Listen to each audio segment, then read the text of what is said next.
Last summer, astronomers noticed something off, and it was, wait, that's not supposed to happen, off.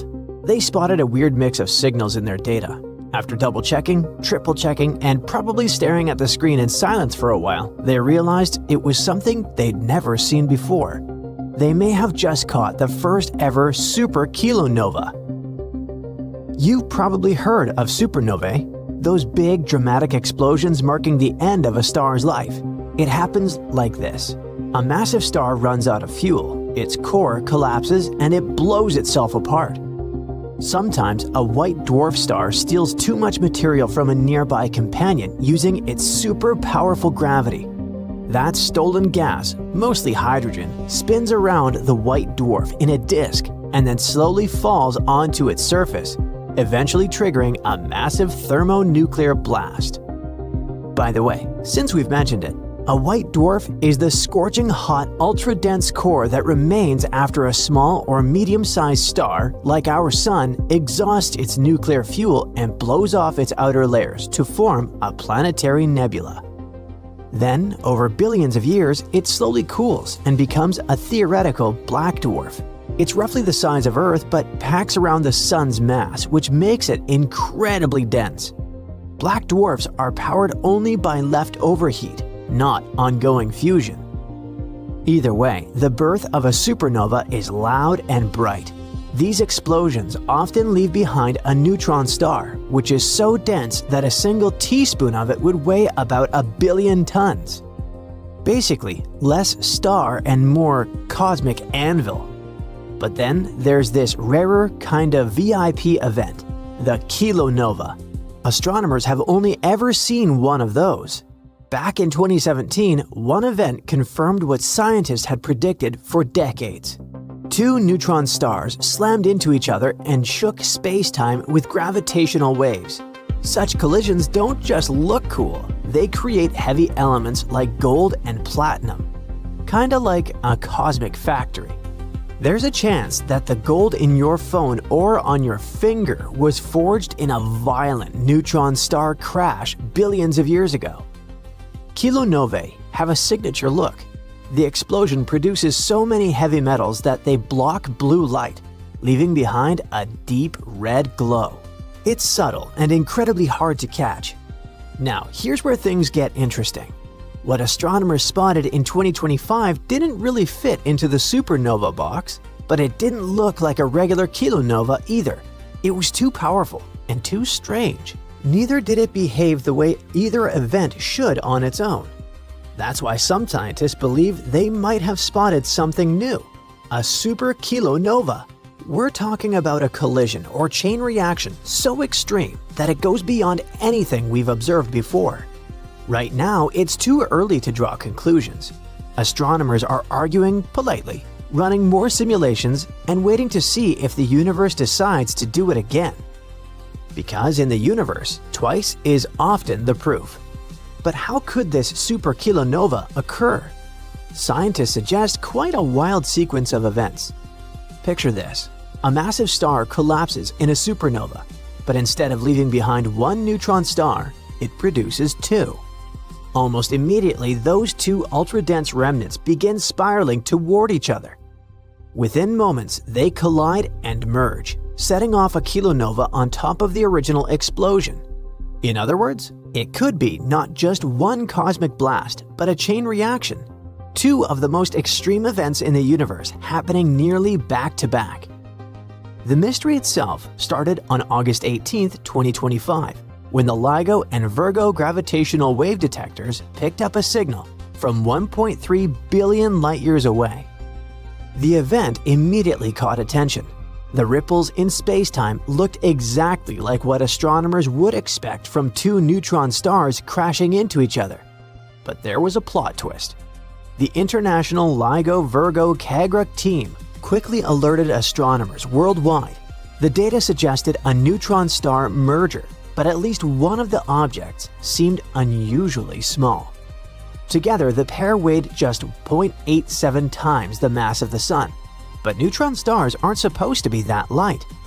According to everything we know, they should weigh at least 1.2 solar masses. At the same time, the analysis showed a 99% chance that one of the neutron stars fell below that limit. That shouldn't happen under normal conditions. So either the models were missing something, or this object formed in a completely different way. For example, it could be some kind of exotic birth during the collapse of a rapidly spinning, neutron-rich star. So, just a few hours after the alert, the Zwicky Transient Facility at Palomar Observatory spotted something curious. There was a fast-fading red glow coming from the same patch of sky. At first, it seemed that this discovery could solve the puzzle. For the first 3 days, the object behaved exactly like a kilonova. It glowed deep red, which is a sign of freshly forged heavy elements like gold and platinum. Everything matched: the timing, the color, and the gravitational waves. Astronomers thought they were witnessing the second confirmed kilonova ever seen. And that's where things got weird. On day 4, instead of fading away like a kilonova should, the object started getting brighter and bluer. That's like a major red flag in astronomy. Follow-up observations from the Keck Observatory in Hawaii revealed signatures of hydrogen and helium in the light, and those chemical fingerprints do not belong to kilonovae. They belong to supernovae, more specifically, a Type 2b stripped envelope supernova. This kind of explosion happens when a massive star loses most, but not all, of its hydrogen before blowing itself apart. It often happens because a nearby companion star siphons material away. At that point, many astronomers wrote the event off as a normal supernova that just accidentally happened near the gravitational wave signal. After all, regular supernovae don't usually produce detectable gravitational waves, but the timing and the early kilonova-like behavior, plus the strange mass measurements, didn't fit into that explanation. The event started to look like something far stranger. Now, most researchers still admit there's a chance all of this was just bad cosmic timing. Statistically speaking, they can't fully rule out that the neutron-star merger and the explosion just happened to occur near each other by coincidence. Still, the overlap in both time and location looked strange, and they couldn't ignore it. What if both signals came from the same catastrophic event? It would be an extreme scenario involving a rapidly spinning massive star. This star wouldn't collapse into a single dense core. Instead, its breakneck spin would cause the core to split in two, forming a pair of tiny underweight neutron stars. These newborn neutron stars wouldn't last long. Almost right after birth, they would spiral toward each other and collide. That crash would send out gravitational waves and create heavy elements, just like a normal kilonova. But all of this would happen inside a much larger supernova explosion. In other words, it would be a hybrid. One cosmic disaster stacked on top of another. Interestingly, the term superkilonova wasn't actually invented for this discovery. Originally, it described a theoretical event where a massive, fast-spinning star collapses straight into a black hole, surrounded by a huge disk of material. This material is capable of producing giant amounts of heavy elements, possibly several times the mass of the Sun in gold and platinum. The new study suggests using superkilonova to describe a supernova that briefly creates and destroys a pair of neutron stars before anyone notices what really happened. The team is careful not to oversell the idea. After all, the event happened far away. Moreover, the signals overlap in complicated ways, and untangling them perfectly isn't possible with current data. So, coincidence is still on the table. But if superkilonovae turn out to be real, they would help us solve several mysteries at once. For example, they offer a way to form low-mass neutron stars and help explain how the universe's heaviest elements might be created. Future observatories could help us figure out this phenomenon. Upcoming missions like NASA's Nancy Grace Roman Space Telescope and the UVEX satellite will watch the sky, increasing the chances of catching more of these blended explosions. If astronomers start detecting more mergers involving unusually small neutron stars, the case will finally be solved. Until then, the idea of a supernova and a kilonova happening together remains one of the most intriguing what-ifs in modern astronomy. An ultra-powerful explosion happened just outside the Milky Way galaxy, kinda next door in cosmic terms, and it was unlike anything we've witnessed before. The thing kept blasting again and again, shooting out crazy strong bursts of energy called gamma rays. It was almost an entire day of non-stop firing back in July 2025. In gamma ray time, that's basically forever, because normally gamma ray bursts last from a few milliseconds to a few minutes, not hours on end. But the craziest thing is that this phenomenon might be linked to an elusive and mysterious kind of black hole, the existence of which we haven't proven yet. Scientists gave this phenomenon a complex sciencey name. Usually, these gamma ray bursts happen when a giant star goes off. One big dramatic exit, and that's it. But this space diva didn't get the memo and kept coming back for encores. NASA's Fermi telescope first spotted this bizarre space performance on July 2nd. But then some other space gear, the Einstein probe, realized it had already been blasting the day before. Scientists tossed around a few guesses. It could have been a massive star, like 40 times the size of our Sun, that went out in a special kind of way. Not your average star demise, but one that somehow kept its cosmic engine running, like a car that won't stop even after the gas runs out. Another theory is even wilder. Some scientists think those space fireworks might have gone off when a star, likely a tiny one called a white dwarf, got shredded by a black hole. It's like a cosmic blender moment. They call it a tidal disruption event, or TDE. You see, not every star goes out with a giant boom like in the movies.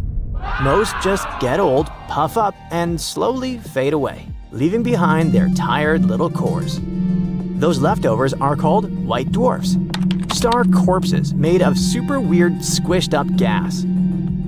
You see, what happens to a star when it goes off depends on how big it was when it was born. Stars that start out kind of small, about the same size as the Sun or up to 10 times bigger, usually end up as white dwarfs. Most of the time, these stars run out of fuel and blow off their outer layers, creating a glowing cloud called a planetary nebula. What's left behind is the super hot dense core, about the size of Earth. That's the white dwarf. They're still really hot when they form and slowly cool down over time. After billions of years, they might turn into cold, dark, black dwarfs. But the universe isn't old enough for any of those to exist yet. Anyway, let's get back to our investigation. If this second theory is right, the black hole responsible for this cosmic show wasn't a regular one. To pull off something like this, it would need to be a super rare kind of black hole. One of those mysterious intermediate mass black holes scientists have been trying to find forever. Before we move further, let's take a look at the black hole lineup. Small ones are called stellar mass black holes. They're formed when massive stars weighing somewhere between 20 to 100 suns collapse. Supermassive black holes are real space behemoths. They're millions and even billions of times heavier than the Sun. They chill at the centers of galaxies. Even our home Milky Way galaxy has one called Sagittarius A star. This black hole is mostly dormant. It absorbs gas or dust only occasionally, but its estimated mass is millions of times that of our Sun. There might be one more type of black hole, primordial black holes. Scientists think they might have formed in the very first moments after the birth of the universe. That's when pockets of hot material could be dense enough to form black holes. Their masses might have ranged from 100,000 times less than a paperclip to 100,000 times more than that of the Sun. After that, the universe expanded and cooled very fast, and the conditions for forming black holes this way came to an end. These days, 13.8 billion years later, astronomers still haven't found definitive proof that those primordial black holes even existed. On the other hand, it's possible that they could have evaporated as space became older, due to certain processes happening at the edges of their event horizons, aka the points of no return. According to theoretical predictions, lower mass black holes with less mass than a mountain could evaporate more quickly than larger ones. If this idea is correct, then many of those early black holes have already completely dissipated. But more massive primordial black holes could still be lingering across the universe. Anyway, if we get back to the already proven kinds of black holes between stellar-sized black holes and supermassive ones, there are elusive intermediate mass black holes. Scientists think they exist, but they're like Bigfoot. Lots of theories, not much proof. Astronomers think that small black holes might crash into each other and merge over time to form those medium ones, but spotting one is almost impossible. They're sneaky and silent. People often tend to mistake them for star graveyards, clusters of smaller black holes just hanging out. Sometimes, intermediate mass black holes even hide behind groups of stars that orbit them real close. The best way to catch such a black hole is to look for clues. Scientists measure the mass of black holes when they crash into each other, or spot them mid-meal when they're munching on a nearby star. So far, around 300 possible intermediate mass black holes have been found, but no one is totally sure which ones are the real deal. And now, astronomers think they've finally caught this super rare missing link black hole. Right now, it might be snacking on a poor star way out at the edge of some distant galaxy. In a study published on April 11, 2025, scientists talk about a black hole called HLX-1. It's hanging out about 40,000 light-years from the center of its galaxy and roughly 450 million light-years away from us. Using data from NASA's Hubble Space Telescope and the Chandra X-ray Observatory, the team spotted a bright flash, that very tidal disruption event that occurs when a black hole tears a nearby star to pieces. Then they ran computer simulations to recreate the whole thing, and it showed HLX-1 stretching the poor star like space spaghetti. By the way, this process is indeed called spaghettification. Astronomers have their own cosmic jokes, you know? Anyway, scientists first spotted something weird going on with HLX-1 back in 2009. NASA's Chandra X-ray Observatory caught a super bright glow coming from deep space. Turns out, it could have been another tidal disruption event. The glow from HLX-1 hits its peak around 2012, and it's been fading ever since. But of course, there's a catch. Nobody's totally sure it's a real intermediate mass black hole. You see, that light might not be from a shredded star at all. It could be from an accretion disk, a giant, super hot ring of gas and dust swirling around the black hole's edges. And the only way to figure out what's really going on is to keep watching. If the light keeps fading and doesn't flare back up, then yeah, that poor star probably got eaten. Intermediate mass black holes are a big deal because they're the missing link in the black hole family tree. The connect the dots piece in understanding how black holes grow up. There's also an idea that intermediate mass black holes might start out as big stellar mass black holes and just keep bulking up over billions of years until they become those massive, city-sized monsters at galaxy centers. That means most of their lives, they're probably lurking way out on the galaxy's edge. Like HLX-1, before they get launched into deep space. And now, some scientists think there could be a sneaky intermediate mass black hole hanging out on the outskirts of our Milky Way right at this moment. Even if there isn't, the research team is still keeping an eye on what's happening after that blast and trying to piece together what in the universe actually caused it. Next up on their to-do list is figuring out exactly where it happened. Once they pin down the location, they'll be able to measure just how much cosmic energy this thing pumped out and how big the explosion really was. It happened long, long ago and far, far away from our planet, all the way across the universe. A powerful burst of gamma radiation lasted a mere half second, but but it released an enormous amount of energy. It was more than our sun would produce in 10 billion years. This brief flash lit up the whole sky. Afterward, a much softer and more long-lasting glow replaced it. Watching this fading light, astronomers on Earth noticed a strange infrared signal. It was invisible to the human eye, but could be perceived as heat. After examining the phenomenon with X-ray, radio, optical, and infrared waves, the astrophysics team made a shocking conclusion. It seemed that people had finally seen a newborn magnetar for the first time ever. This magnetar was likely formed after two neutron stars had merged. It resulted in a kilonova, one of the brightest and largest stellar blasts. Its light finally reached our planet on May 22nd, 2020. But I'm getting ahead of myself. How about we first figure out what these novas, magnetars, and neutron stars are? Imagine a massive star, at least 5 times the mass of our sun, reaching the end of its life. It might be because it's run out of nuclear fuel. If it happens, the star starts to cool off. The pressure inside drops, and the gravity starts to squeeze inward. And then, more than 1 million times the mass of our planet collapses within 15 seconds. It happens so fast that an enormous shock wave causes the outer part of the star to blow up. It produces a blinding burst of light. This powerful blast is called a supernova. What's left behind is an incredibly dense core with a huge cloud of hot gas called a nebula expanding around it. If the star has been massive enough, more than 10 times the size of the sun, it's likely to turn into a black hole. By the way, when a star similar in size to our sun runs out of its fuel, it turns into a white dwarf. It expels most of its outer material, and only the star's hot core remains intact. Such a core usually gets heated up to 180,000 degrees Fahrenheit.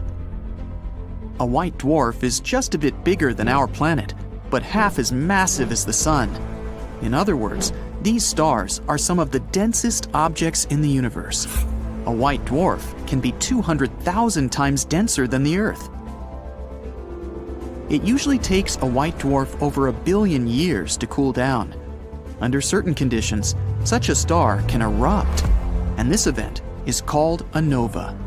It's way less bright than a supernova or even a kilonova, which occurs when 2 neutron stars, or a neutron star and a black hole, merge into each other. Anyway, back to a supernova. If a star's large but not massive enough to turn into a black hole, it turns into a neutron star. It's basically a giant nucleus, the central part of an atom. These stars are mostly made up of neutrons and are rarely larger than 20 miles across. For comparison, our sun is almost 865,000 miles across, which is 109 Earths put side to side. But don't let this relatively tiny size fool you. Any neutron star is at least 1.5 times heavier than our sun and has an intense magnetic field. If you scooped just a teaspoon of this star's insides, this matter would weigh more than 1 billion tons.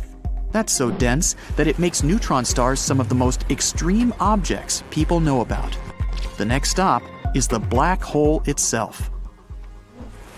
When 2 neutron stars merge, they most often create a new, much heavier one. Within milliseconds, or even less, this star collapses into a black hole. But the astronomers who examined the flash of light recorded in March think there might be another outcome. They're almost sure they saw something never observed before: the birth of a magnetar. That's an exotic form of a neutron star with an ultra-strong magnetic field. It's 1,000 trillion times stronger than our planet's. This field is also so powerful, it heats the star's surface up to 18 million degrees Fahrenheit. Neutron stars are weird and scary. Their interior is a never-ending dance of particles in extreme conditions. It results in unexpected and odd structures. For example, closer to the surface, hundreds of neutrons form blobs. Those are not unlike some weird kind of space nochi. They mold into long chains once you go deeper. Not that you'd ever be able to explore a neutron star from up close. These long chains look like a layer of spaghetti. Underneath, there's a region of even more extreme pressures.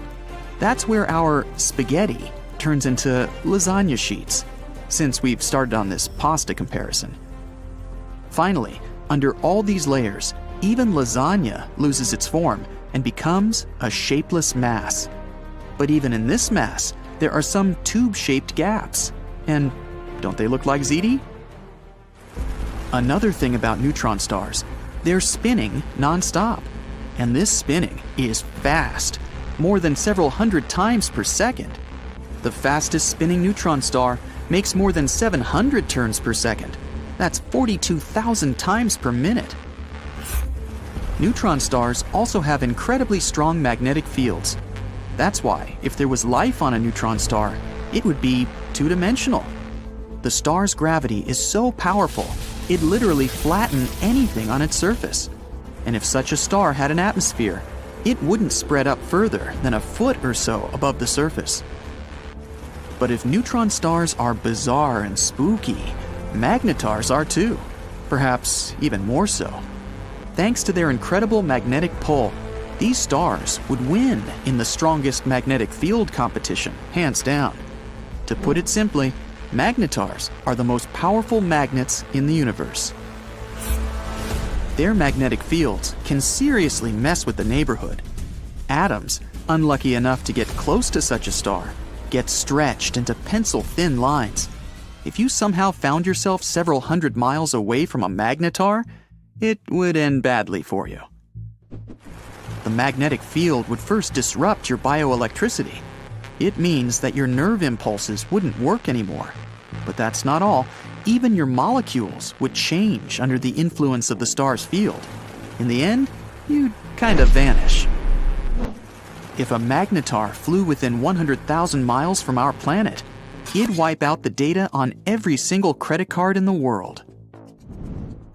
Astronomers have seen magnetars before, but they've never witnessed one getting born. After the light was first detected, scientists understood something didn't add up. They compared different kinds of observations. It turned out that the light spotted by the Hubble Space Telescope was 10 times brighter than predicted. This information made the scientists think outside the box. They realized an entirely new phenomenon was going on. The team had several ideas that could explain the bizarre brightness, but the most probable one was also the most eccentric. Before, scientists thought magnetars only appeared after massive stars exploded and left behind supermagnetized neutron stars. But now, they suppose a small number of magnetars may actually appear in a more peaceful way after two neutron stars merge. Scientists only know about no more than 10 magnetars in our home Milky Way galaxy. They don't know for sure what makes these stars so terrifyingly magnetic. Whatever it is, magnetars don't seem to last long. After 10,000 years or so, they return to a more familiar neutron star state. They're still extremely magnetic, super dense, but not so extreme. The closest magnetar people know about is 9,000 light-years away from Earth, in the constellation Carina. Astronomers think the original star was 30 to 40 times the mass of the Sun, which is a really big one. Another magnetar is 18,000 light-years away from our planet. It suddenly started to burst in 2002. Around 80 bursts were recorded within a 4-hour window. After that, the magnetar has never been active again. By the way, the researchers were also immensely excited about seeing a kilonova. It occurred when the two neutron stars supposedly merged. A kilonova is more than 1,000 times brighter than a typical nova. Before, astronomers had only one confirmed and examined event of the kind. But the kilonova recorded in March looked different, and it might allow scientists to to explore the diversity they knew nothing about. Now, I don't want to freak you out, but something bizarre has erupted in the depths of space. It was an explosion brighter than billions of suns. But the real mystery is that it doesn't match anything astronomers have ever seen. Usually, cosmic events like this follow familiar patterns, but not this one. It's a cosmic anomaly. This strange cosmic explosion has left astronomers totally baffled.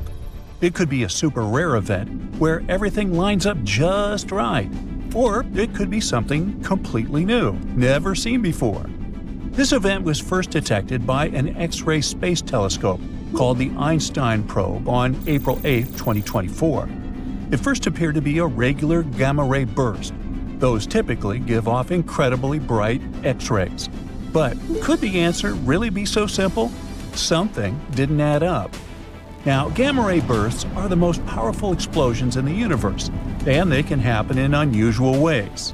Long-duration gamma-ray bursts are caused by the demise of massive stars that spin incredibly quickly. When these stars run out of fuel, their cores collapse under gravity, forming an extremely dense object, like a black hole. At the same time, the outer layers of the star are blown away in a massive explosion called a supernova. Gamma-ray bursts are followed by jets. Those are twin beams of material shooting out from opposite sides of the collapsing object. They're super fast, moving at nearly the speed of light. These jets appear brighter if they're pointed directly at us. It's like how a flashlight beam is brightest when it's aimed straight at you rather than at an angle. Now back to our unusual cosmic explosion. Remember me telling you something wasn't adding up? Hey, it was just 45 seconds ago. Well, the problem was that when multiple telescopes observed this event in different wavelengths – ultraviolet, optical, near-infrared, radio, X-rays, gamma rays, you name it – it didn't match any known type of event. The most likely explanation, according to current research, is that this explosion is the result of a white dwarf star being torn apart by a medium-sized black hole. And still, it's not so simple. Now, black holes are areas in space where gravity is so strong that nothing, not even light, can escape. That's why they're called black holes. It's believed that stars with at least 3 times the mass of our Sun can collapse under their own gravity once they run out of their stellar fuel. When a star has so much mass packed into such a small space, its gravity becomes so powerful that it forces everything, including atoms, to squish together. This intense density leads to the formation of a black hole. So, when a white dwarf star is torn apart by a medium-sized black hole, it results in a high-speed jet of material that can be aimed directly at Earth. So, could this space disaster be the reason behind our mysterious event? Unfortunately, even though it ticks some boxes for several types of phenomena, including the one involving a white dwarf, it still doesn't fit all the criteria for any of them. The event's short duration and high luminosity are hard to explain using any scenarios we can produce. So, does it mean we have come across something completely new?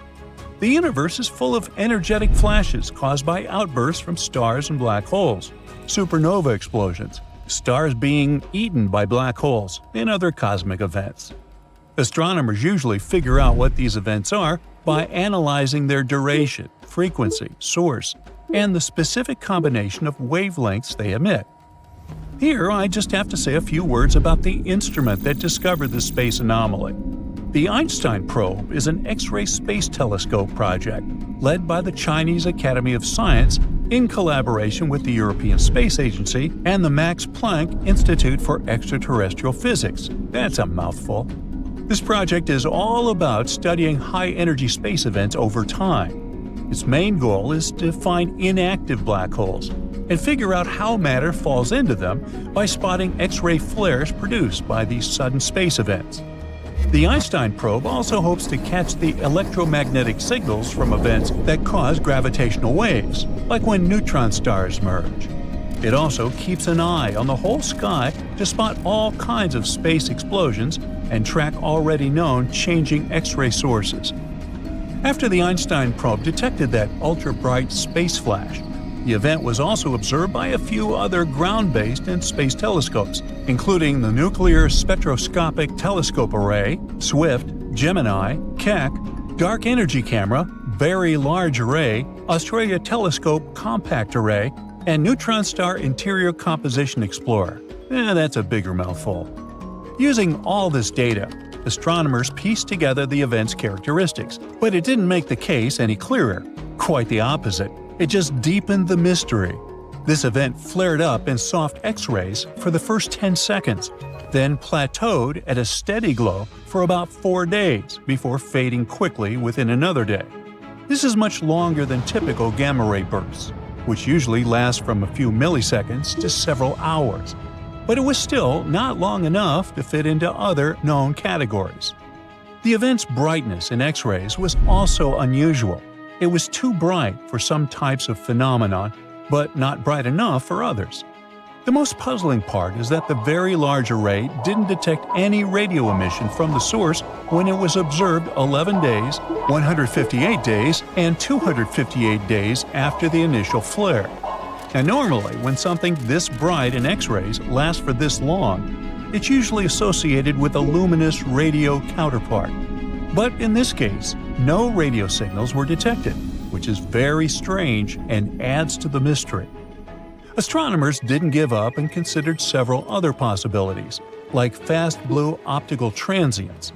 Those are a new class of explosions that release huge amounts of energy and blast matter into space at incredibly high speeds. These bursts are so powerful that one F-bot can be at least 10 times more powerful than a regular supernova. Fast blue optical transients do look like supernova explosions, but they are much faster. They flare up and fade away much more quickly than regular supernova. They're also much hotter, which makes the light seem bluer compared to other supernova. Since these explosions happen so quickly, it's tough to figure out what causes them. In January 2019, astronomers narrowed it down to 2 causes: a black hole consuming a white dwarf star, or a rare kind of supernova that leads to the formation of a neutron star or a black hole. Now, another explanation for our mysterious space explosion, and astronomers think it's the most likely one, is a tidal disruption event. It happens when a black hole swallows a star, causing a flash of light. When a star gets too close to a supermassive black hole, it doesn't get off easily. No, the black hole's powerful tidal forces tear the star apart, breaking it into pieces and pulling it toward the black hole. Its remains turn into a stream of debris that falls toward the black hole's accretion disk. However, before the debris settles into the disk, it overshoots the black hole in an elliptical path, only to be pulled back in. At one point in this path, the debris collides violently with other parts of the star being pulled in, and that's when we start to see the first bursts of emissions. In some rare cases, tidal disruption events create huge jets of material that shoot out from the black hole's poles. If these jets happen to point directly at Earth, we can see the signature of the event. It often looks like an intermediate mass black hole eating a white dwarf star. However, there should still be some radio emissions coming from the jet of a tidal disruption event. The reason none have been detected yet might be that the event was likely observed too early. Previous studies suggest that it can take hundreds or even thousands of days for the jet material to slow down enough to start sending out radio signals. If future observations pick up radio emissions, it could help solve the mystery. But if there are no signals, it might mean it's a very unusual gamma-ray burst or something completely new that we haven't seen before. All the stars we see, including our Sun, are in a balance of powers. Stars are very heavy objects, so they have strong gravity, which presses them from the outside and makes them shrink. But inside a star, while it burns fuel, there are nuclear reactions that produce incredible amounts of energy. This energy is the light and heat that we feel during the day. But most importantly, these reactions increase the pressure inside the star and create a force that is fighting with gravity. So as long as the star has a full tank, it's safe. But then, the fuel runs out, the pressure inside the star falls, and the gravity wins. A star the size of our Sun can shine for about 10 billion years. Specifically, our lovely Sun is about 4.5 billion years old and has already burned half its fuel. The next stage in a star's life comes when it runs out of juice. Internal pressure drops, but gravity continues to press. At some point, a star simply collapses under its own weight and shrinks to the size of its core at the speed of almost a quarter of the speed of light. In less than half a second, a huge star turns into a small and dense object. This rapid collapse creates incredible shock waves that cause the upper layers of the star to explode. Now, an incredible amount of energy and matter is thrown into outer space. At this moment, luminosity of the star increases millions or even billions of times. This is the flash that our scientists can see with super powerful telescopes. But the light from this explosion doesn't reach our planet until many years later, so in fact, this star has long since faded. There are several options at this point. It all depends on the size of the star. If its mass is small, about the mass of our Sun, then for several months, this flash will become brighter and brighter until it reaches its peak. Then, the energy of the explosion will begin to dissipate, gradually fading and cooling down. A few years will pass, and the temperature of the former star will match that of space, and it will simply cease to exist. But the heavier the star, the more interesting the events will be. Heavy stars burn their fuel too quickly and have a much shorter lifespan. Stars weighing about 8 masses of the Sun can collapse into a rather unusual object, which is rarely found in the universe, a neutron star. This dull ball is only 6 to 12 miles wide and covered with a hard metal crust about half a mile thick. Neutron stars can weigh about 2 suns and have a strong gravity force. If you feel comfortable and in good shape on Earth, you wouldn't even be able to lift a needle or a match here. What's more, you would be pressed to the surface like a pancake and just unable to move. But there are stars dozens of times heavier than the Sun. An explosion of such a supernova, which weighs at least 40 times more than the Sun, gives birth to the most inexplicable and mysterious object in the universe, a black hole. At first, an incredibly bright explosion occurs. A shock wave spreads, carrying dust and matter of the former star around like a fog. And at the place of the explosion, only a small black disk is left. This black abyss is the heaviest object in the universe. It's so heavy that its gravity curves space-time around it. Yes, the closer you are to a black hole, the slower time will go for you. If you could get close enough to one of them, spend a couple of minutes in its orbit, and return to Earth, you would simply not recognize your home.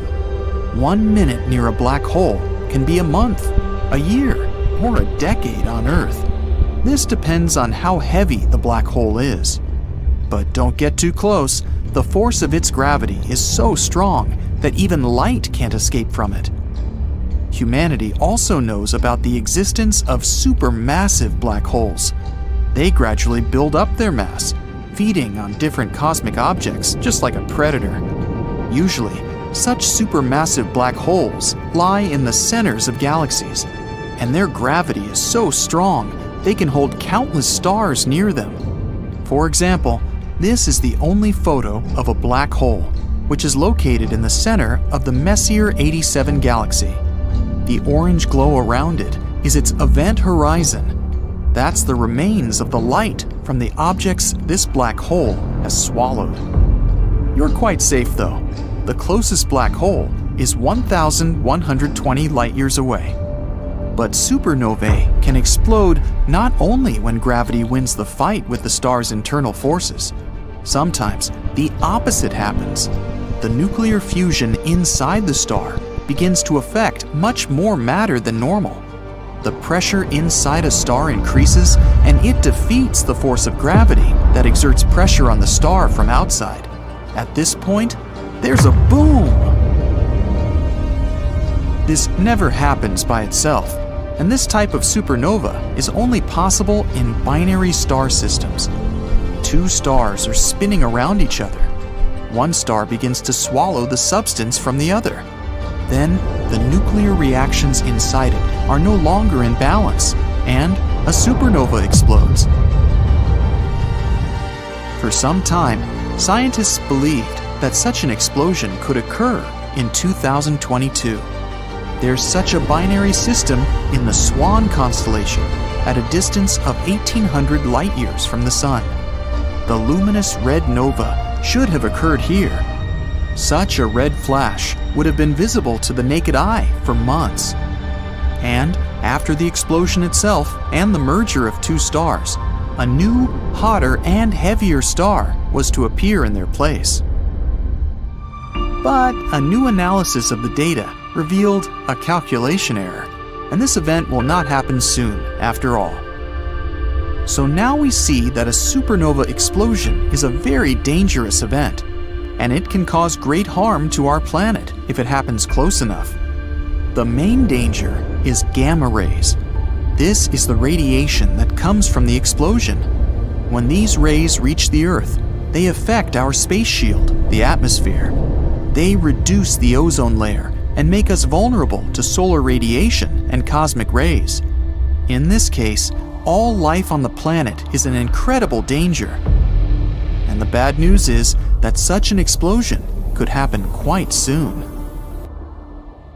Betelgeuse, the brightest star in the night sky, about 17 times larger than the Sun and 8.5 billion years old. It's begun to exhaust its fuel reserves. Scientists predict that this giant will explode like a supernova at any moment within the next 10,000 years. So it may happen in a few centuries or even tomorrow. Everything will happen as follows. Betelgeuse will collapse in a fraction of a second, and then it will explode so brightly that it will look like a second moon in the night sky. We will observe a new bright spot in the sky for weeks or even months. But then, it will begin to fade until it completely disappears. Not without a trace, though. In its place, there will be a neutron star, weighing 1.5 times the Sun. It will be one of the biggest events that humanity has ever seen. Still, we have nothing to be afraid of. Betelgeuse is about 550 light-years away from us, so its X-rays and ultraviolet light will not affect us. A much greater danger is posed by the release of material that occurs in a supernova explosion. But this shouldn't make you worried either. The shock wave won't reach the Earth until 6 million years later, and it will be suppressed by the oncoming solar wind. So if we see Betelgeuse explode today, it will be an epic sight.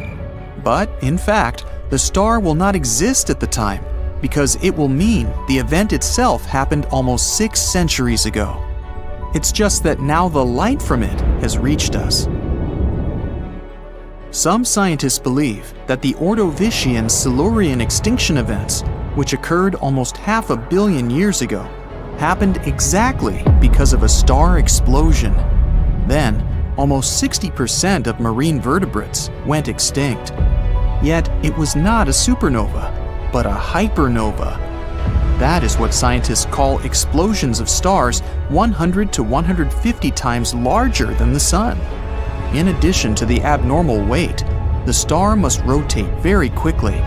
Such objects are very rare. In our galaxy, there are few of them, and scientists believe that hypernovae occur about once in 200 million years. Most of those twinkling dots scattered across the night sky seem unreachable. But one of them is Betelgeuse, a star so enormous and nearby that you can see it with the naked eye. To find it, locate the first 3 big dots in the Orion's belt. a reddish star to the left, is Betelgeuse. It's one of the brightest stars we can see from Earth.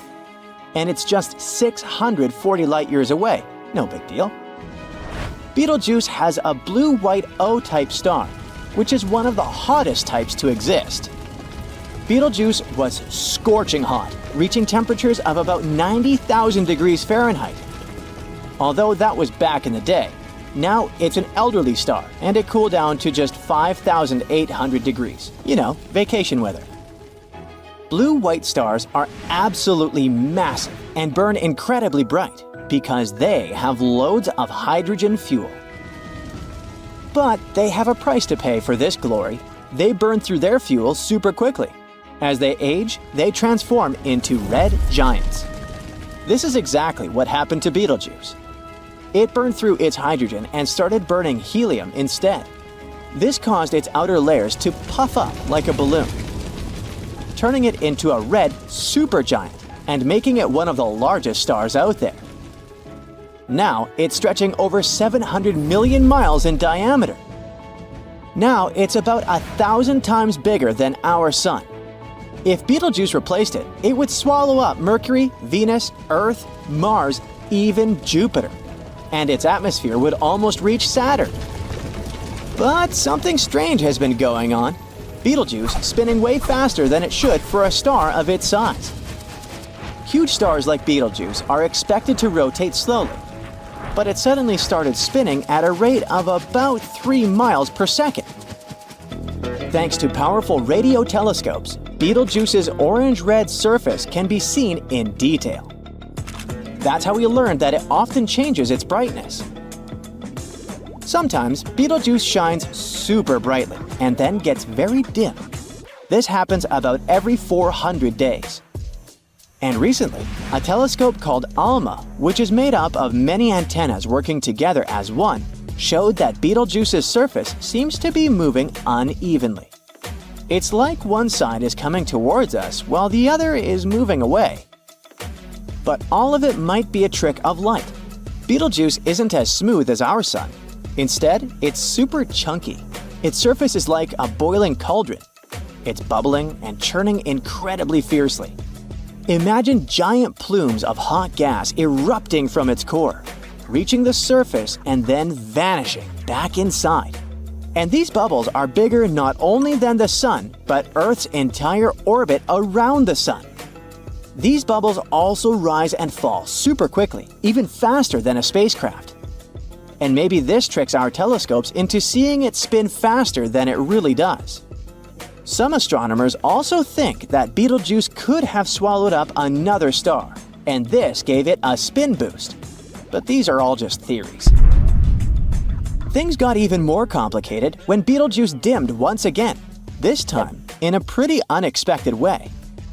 What's interesting, it was discovered using a weather satellite.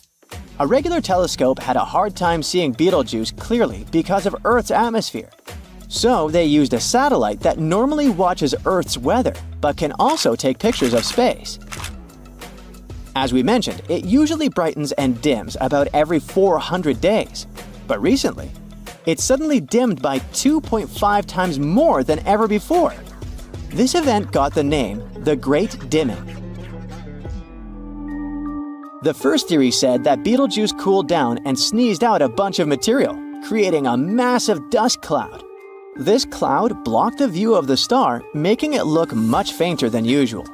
They also noticed something strange happening to that dust. It started behaving differently, which might be a sign that something deep inside the star was causing trouble. Betelgeuse's brightening and dimming cycle now happens faster in just 200 days instead of 400. And to add to the mystery, in the spring of 2023, it started shining even brighter than it normally does at its peak.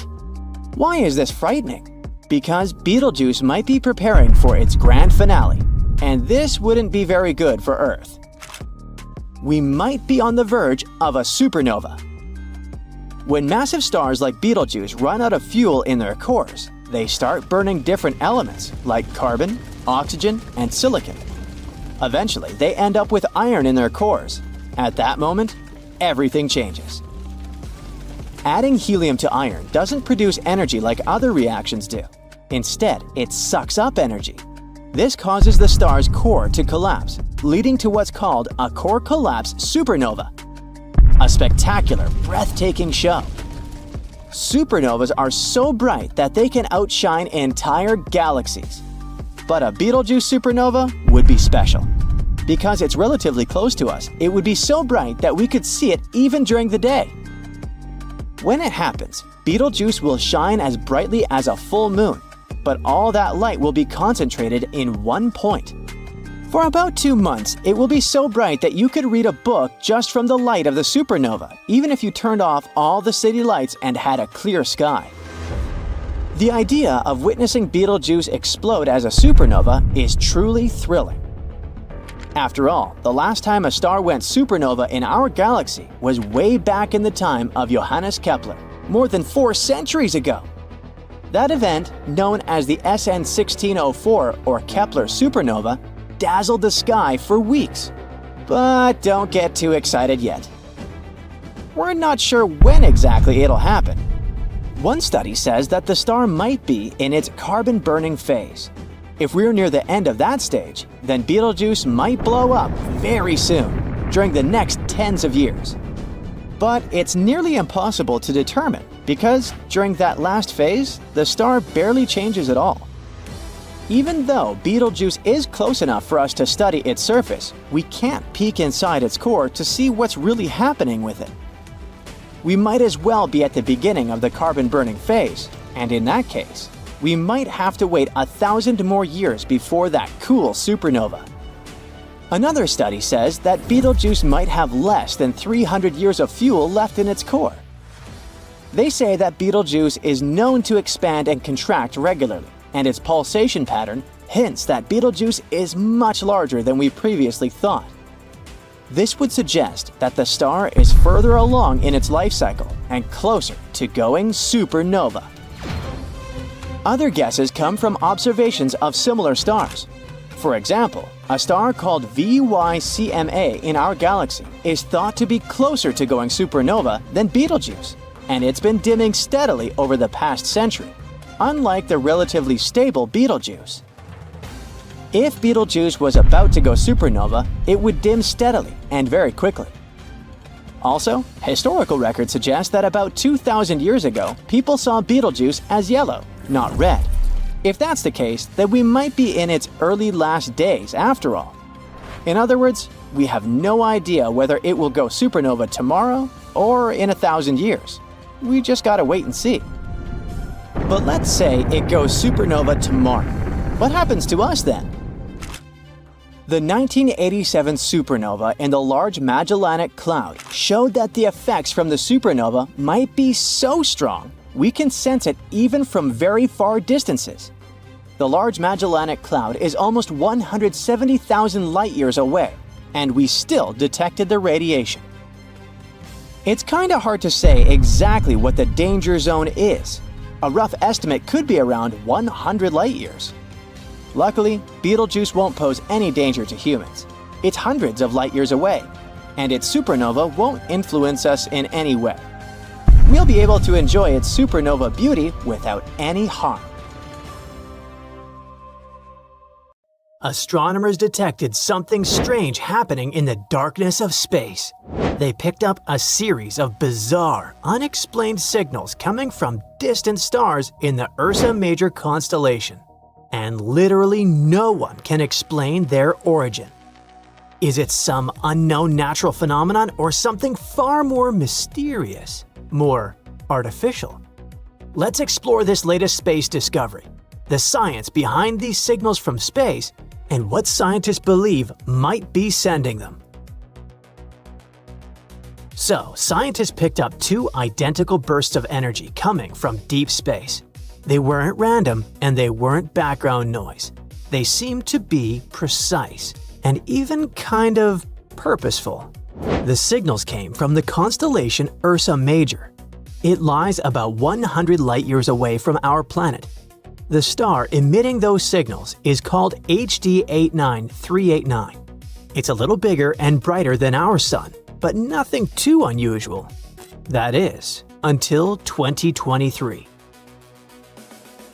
That's when NASA scientist Richard Stanton noticed something he'd never seen before.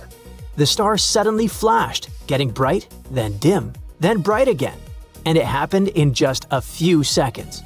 There were two identical pulses, exactly 4.4 seconds apart. According to Stanton, the star's behavior was beyond strange. The changes in brightness were far too powerful to be dismissed as random noise or the result of turbulence in Earth's atmosphere. A star over 1 million miles wide doesn't simply fade in and out like that. For a star to just blink out like that in 1/10 of a second is not the kind of thing science can explain easily. But it got even more curious. And the more scientists looked, the stranger it got. Apparently, this wasn't just a flicker, it was deliberate. It looked like something made that light change. But what could it be? It was a truly deep space mystery. So for the next 2 months, Stanton worked a lot.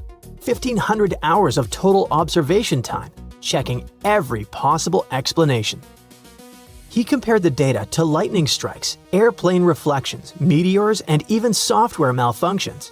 And every single time, the result was the same. Nothing matched. That's when the research team had to admit what no one expected. Apparently, they couldn't rule out the possibility that those pulses might be artificial.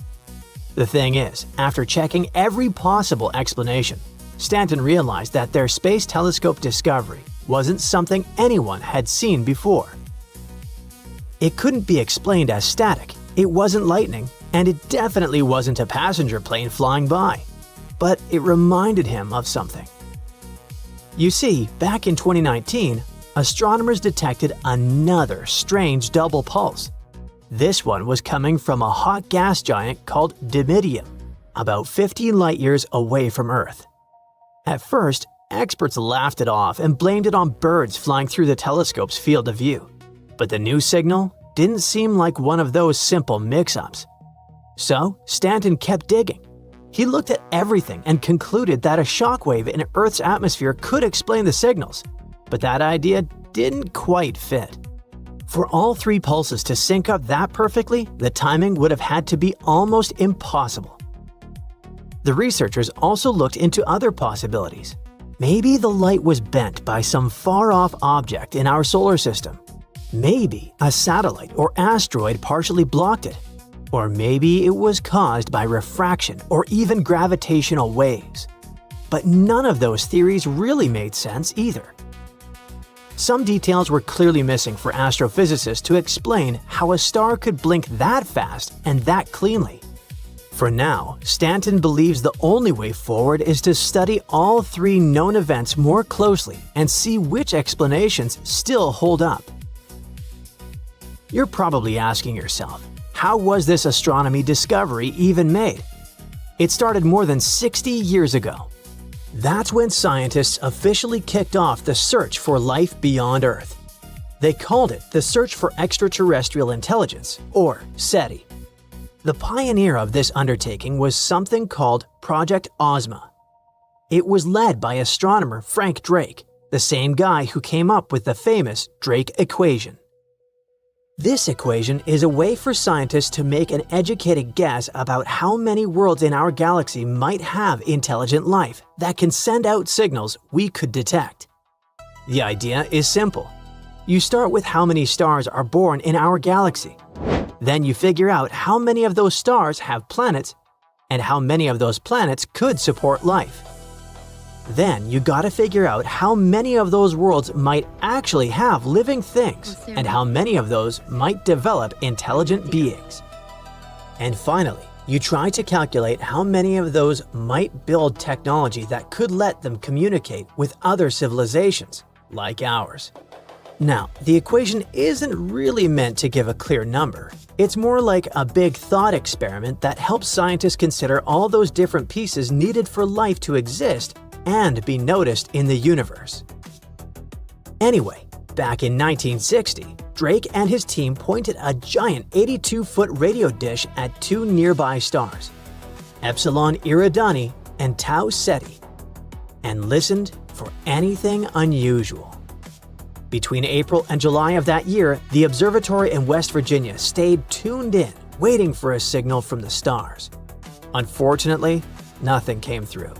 But the project became the starting point of everything that came after. Since then, scientists have carried out dozens of similar searches using all kinds of wavelengths and technologies to find signs of intelligent life. These days, we call them technosignatures. And while no one's found solid proof yet, there have been a few moments where even experts couldn't rule out the possibility that something, or someone, might be out there. That's where Dr. Richard Stanton comes in and makes the shocking space discovery. Stanton is a NASA scientist who worked on some of the most iconic missions like Voyager and Grace. The latter was a project by NASA and the German Space Agency, where two satellites flew around Earth together, side by side. By watching how the distance between them changed, scientists could see how Earth's gravity shifted in different places. That helped them learn about things like melting ice, ocean movement, underground water, and even climate change. But after retiring, Stanton took on a personal project, searching for intelligent life from his own Shea Meadow Observatory in Big Bear, California. Using a custom-built telescope and a photometer he designed himself, Stanton spent years scanning more than 1,300 sun-like stars, not for radio signals from space, but for flashes of light. Unlike traditional SETI studies that focus on radio waves, Stanton's approach, called Optical SETI, looks for laser-like pulses, sharp, quick bursts of light that could be used for communication across the stars. This idea actually goes back to the early 1960s, when two scientists suggested that advanced civilizations might use incredibly powerful nanosecond laser pulses to send visible signals that could outshine their own stars. For this study, Stanton didn't scan huge portions of the sky. Instead, he focused on one star at a time. He was staring at it for an hour straight and recording its light at incredibly tiny intervals, just 100 microseconds apart. That's fast enough to catch flashes less than a blink of an eye. Then he analyzed the data, searching for any strange repeating patterns and unexplained signals. And eventually, his efforts paid off, and he made the very space discovery we talked about. A sun-like star, about 100 light-years away in the constellation Ursa Major, sent two fast, identical pulses of light. So far, these signals remain unexplained. No one knows for sure what caused those perfect twin pulses. We can't even figure out how far away the source really was. Was something passing in front of the star? Or was the light itself being changed by something we don't understand yet? What we do know is that something strange is happening out there in Ursa Major. Maybe it's a new kind of cosmic event. Or maybe it's something else entirely. And one day, we'll crack this deep space mystery. Imagine you're looking up at the sky on a clear night, and you see all those beautiful stars twinkling up there. Well, one of them is Betelgeuse, a celebrity among stars. If you want to catch a glimpse of it, look up at the Orion constellation. It low-key looks like an archer holding a bow, and you can spot Betelgeuse as the reddish-orange dot on their shoulder. It's one of the brightest stars in the sky, so it's hard to miss. Betelgeuse is not your ordinary star. First of all, it's gigantic, up to 1,000 times the size of our Sun. Can you imagine that? It's so enormous that if we could somehow replace our Sun with Betelgeuse, it would engulf all the inner planets, including Earth. And here's another fun fact. When we look at Betelgeuse, we're actually looking back in time. Yep, you heard it right. Betelgeuse is about 600 light-years away from us, so the light we see today actually left the star 600 years ago. It has quite a history. This star has been shining brightly for millions of years.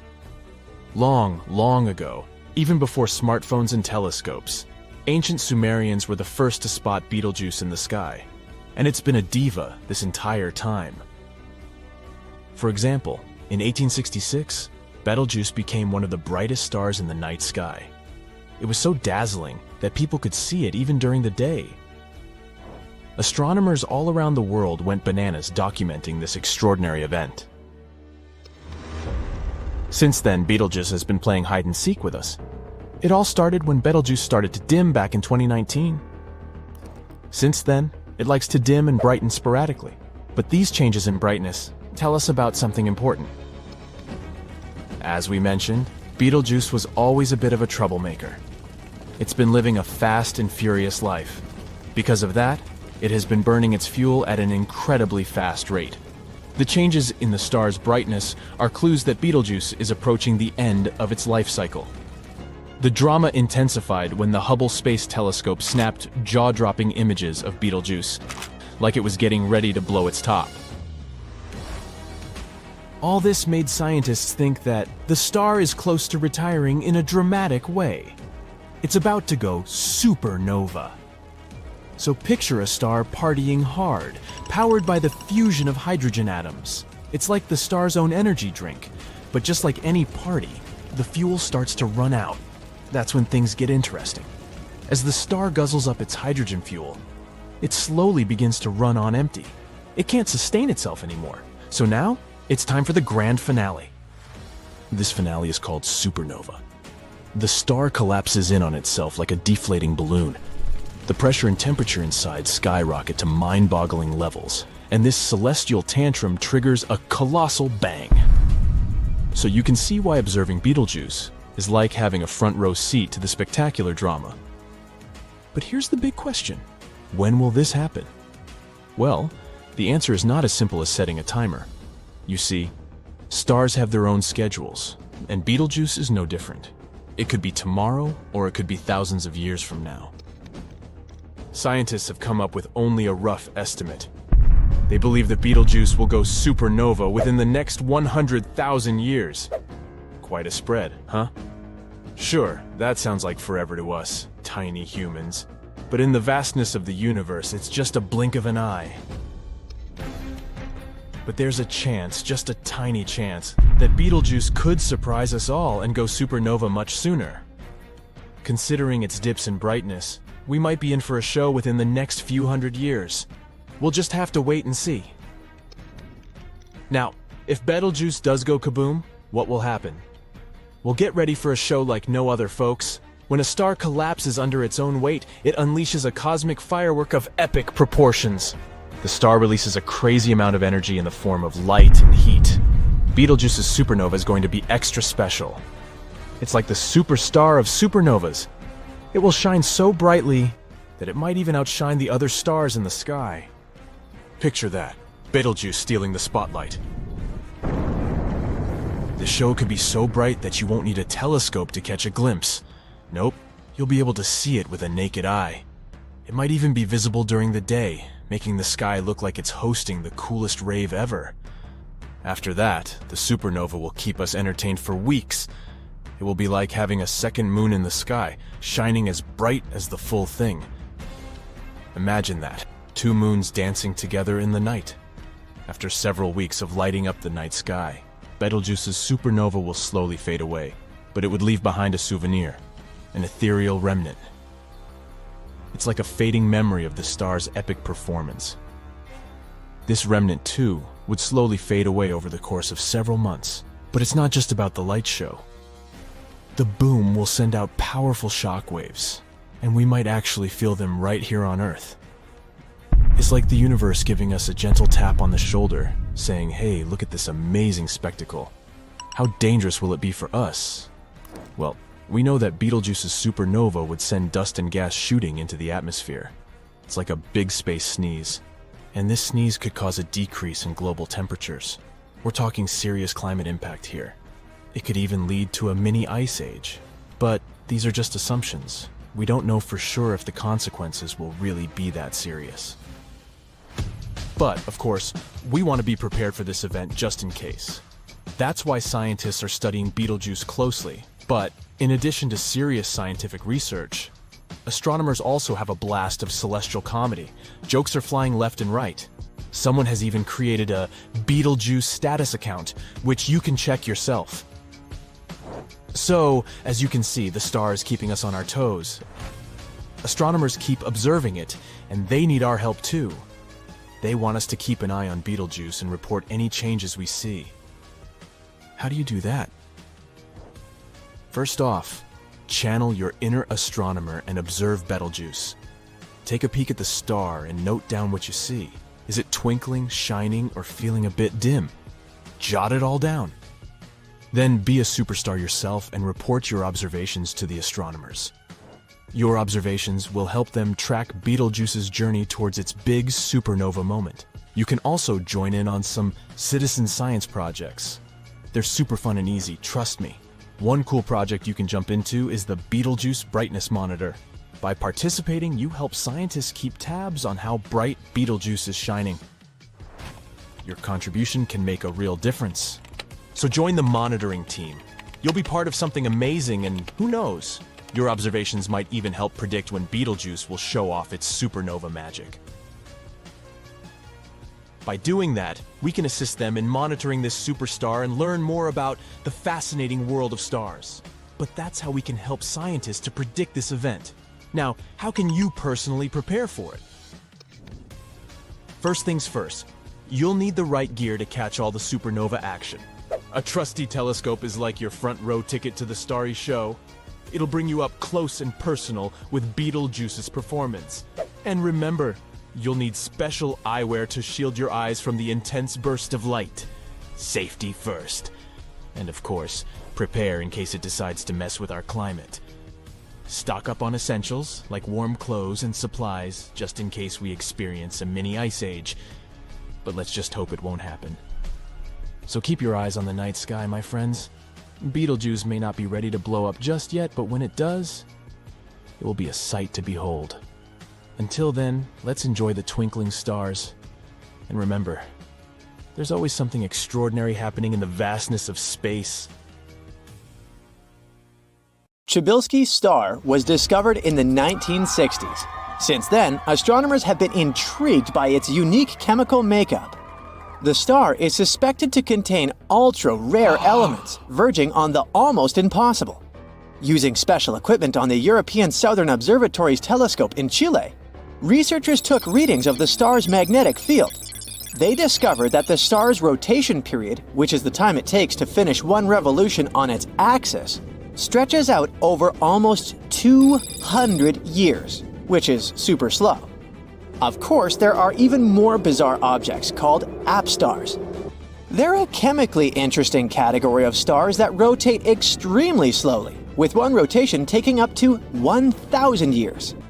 What makes these stars even more peculiar is a wide range of chemical elements astronomers detect when analyzing their stellar spectrums.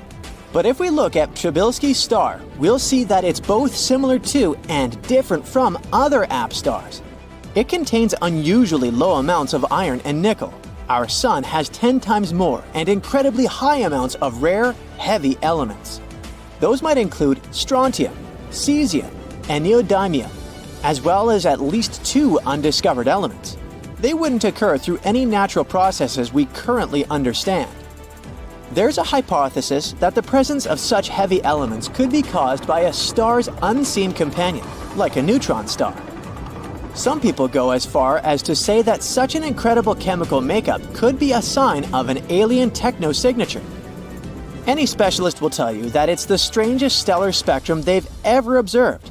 Some even claim that there are so many chemical indicator lines you can't immediately understand what you're looking at while observing the star's spectrum. Chibilski's star also contains high levels of radioactive elements that take a few thousand years to decay. And here's where another mystery lies. They should have long vanished from the star. After all, it's almost 1.5 billion years old. Scientists haven't managed to figure out the reason for the presence of these elements yet. Maybe it's the combination of the star's rare qualities. It spins very slowly, it's hot, and it has a strong magnetic field. This could raise to the surface atoms that would normally be mixed inside the star. There's another theory that explains the presence of these radioactive elements. They could be there as if they were themselves decayed forms of ultra-heavy elements that we haven't discovered yet. So far, no one has been able to prove this theory. Even the discovery of Chibilski's star's super slow rotation doesn't bring us closer to the answer. It's obvious that there's a lot to learn about the bizarre star, and who knows which secret it still has up its sleeve.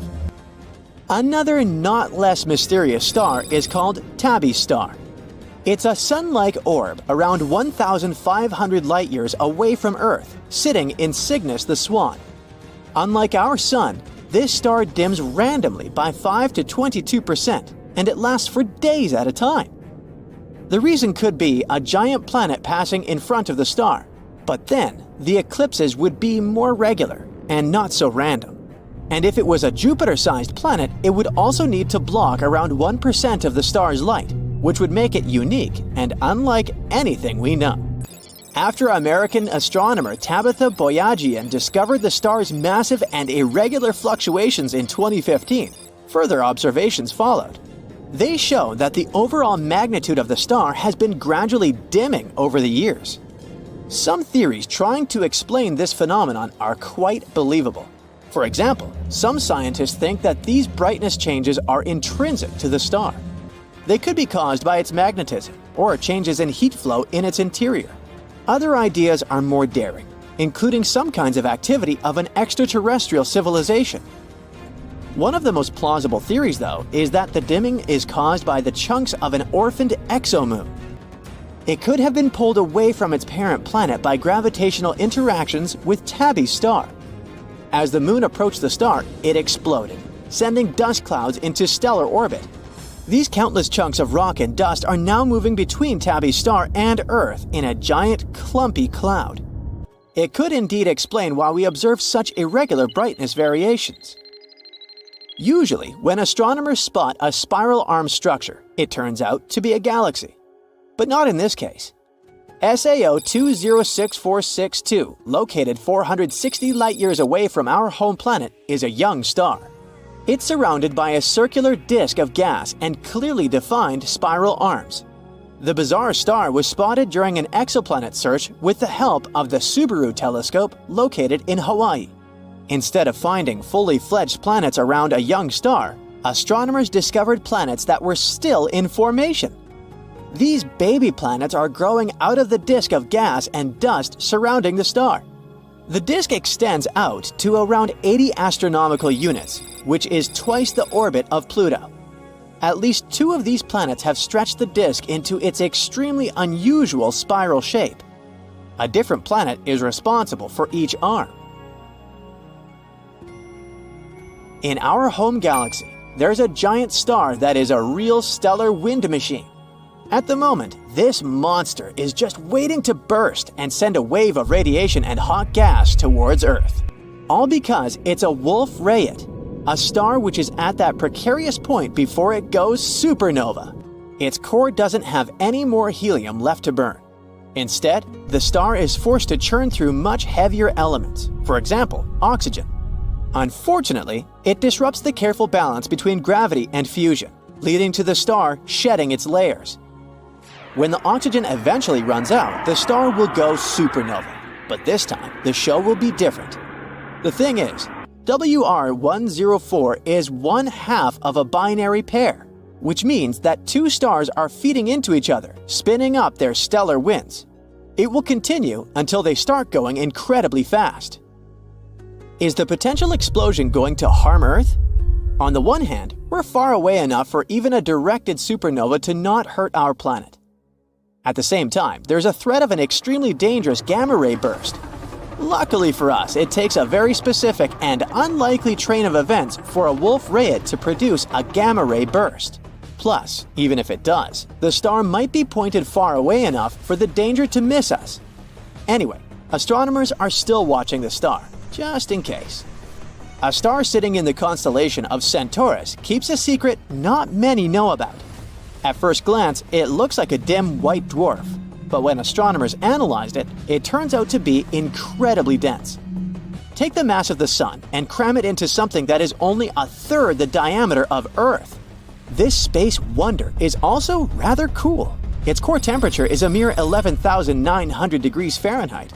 For comparison, the Sun's core temperature is around 27 million degrees Fahrenheit. At such low temperatures, stars begin to vibrate, and then scientists can use these vibrations to sneak a peek inside a star.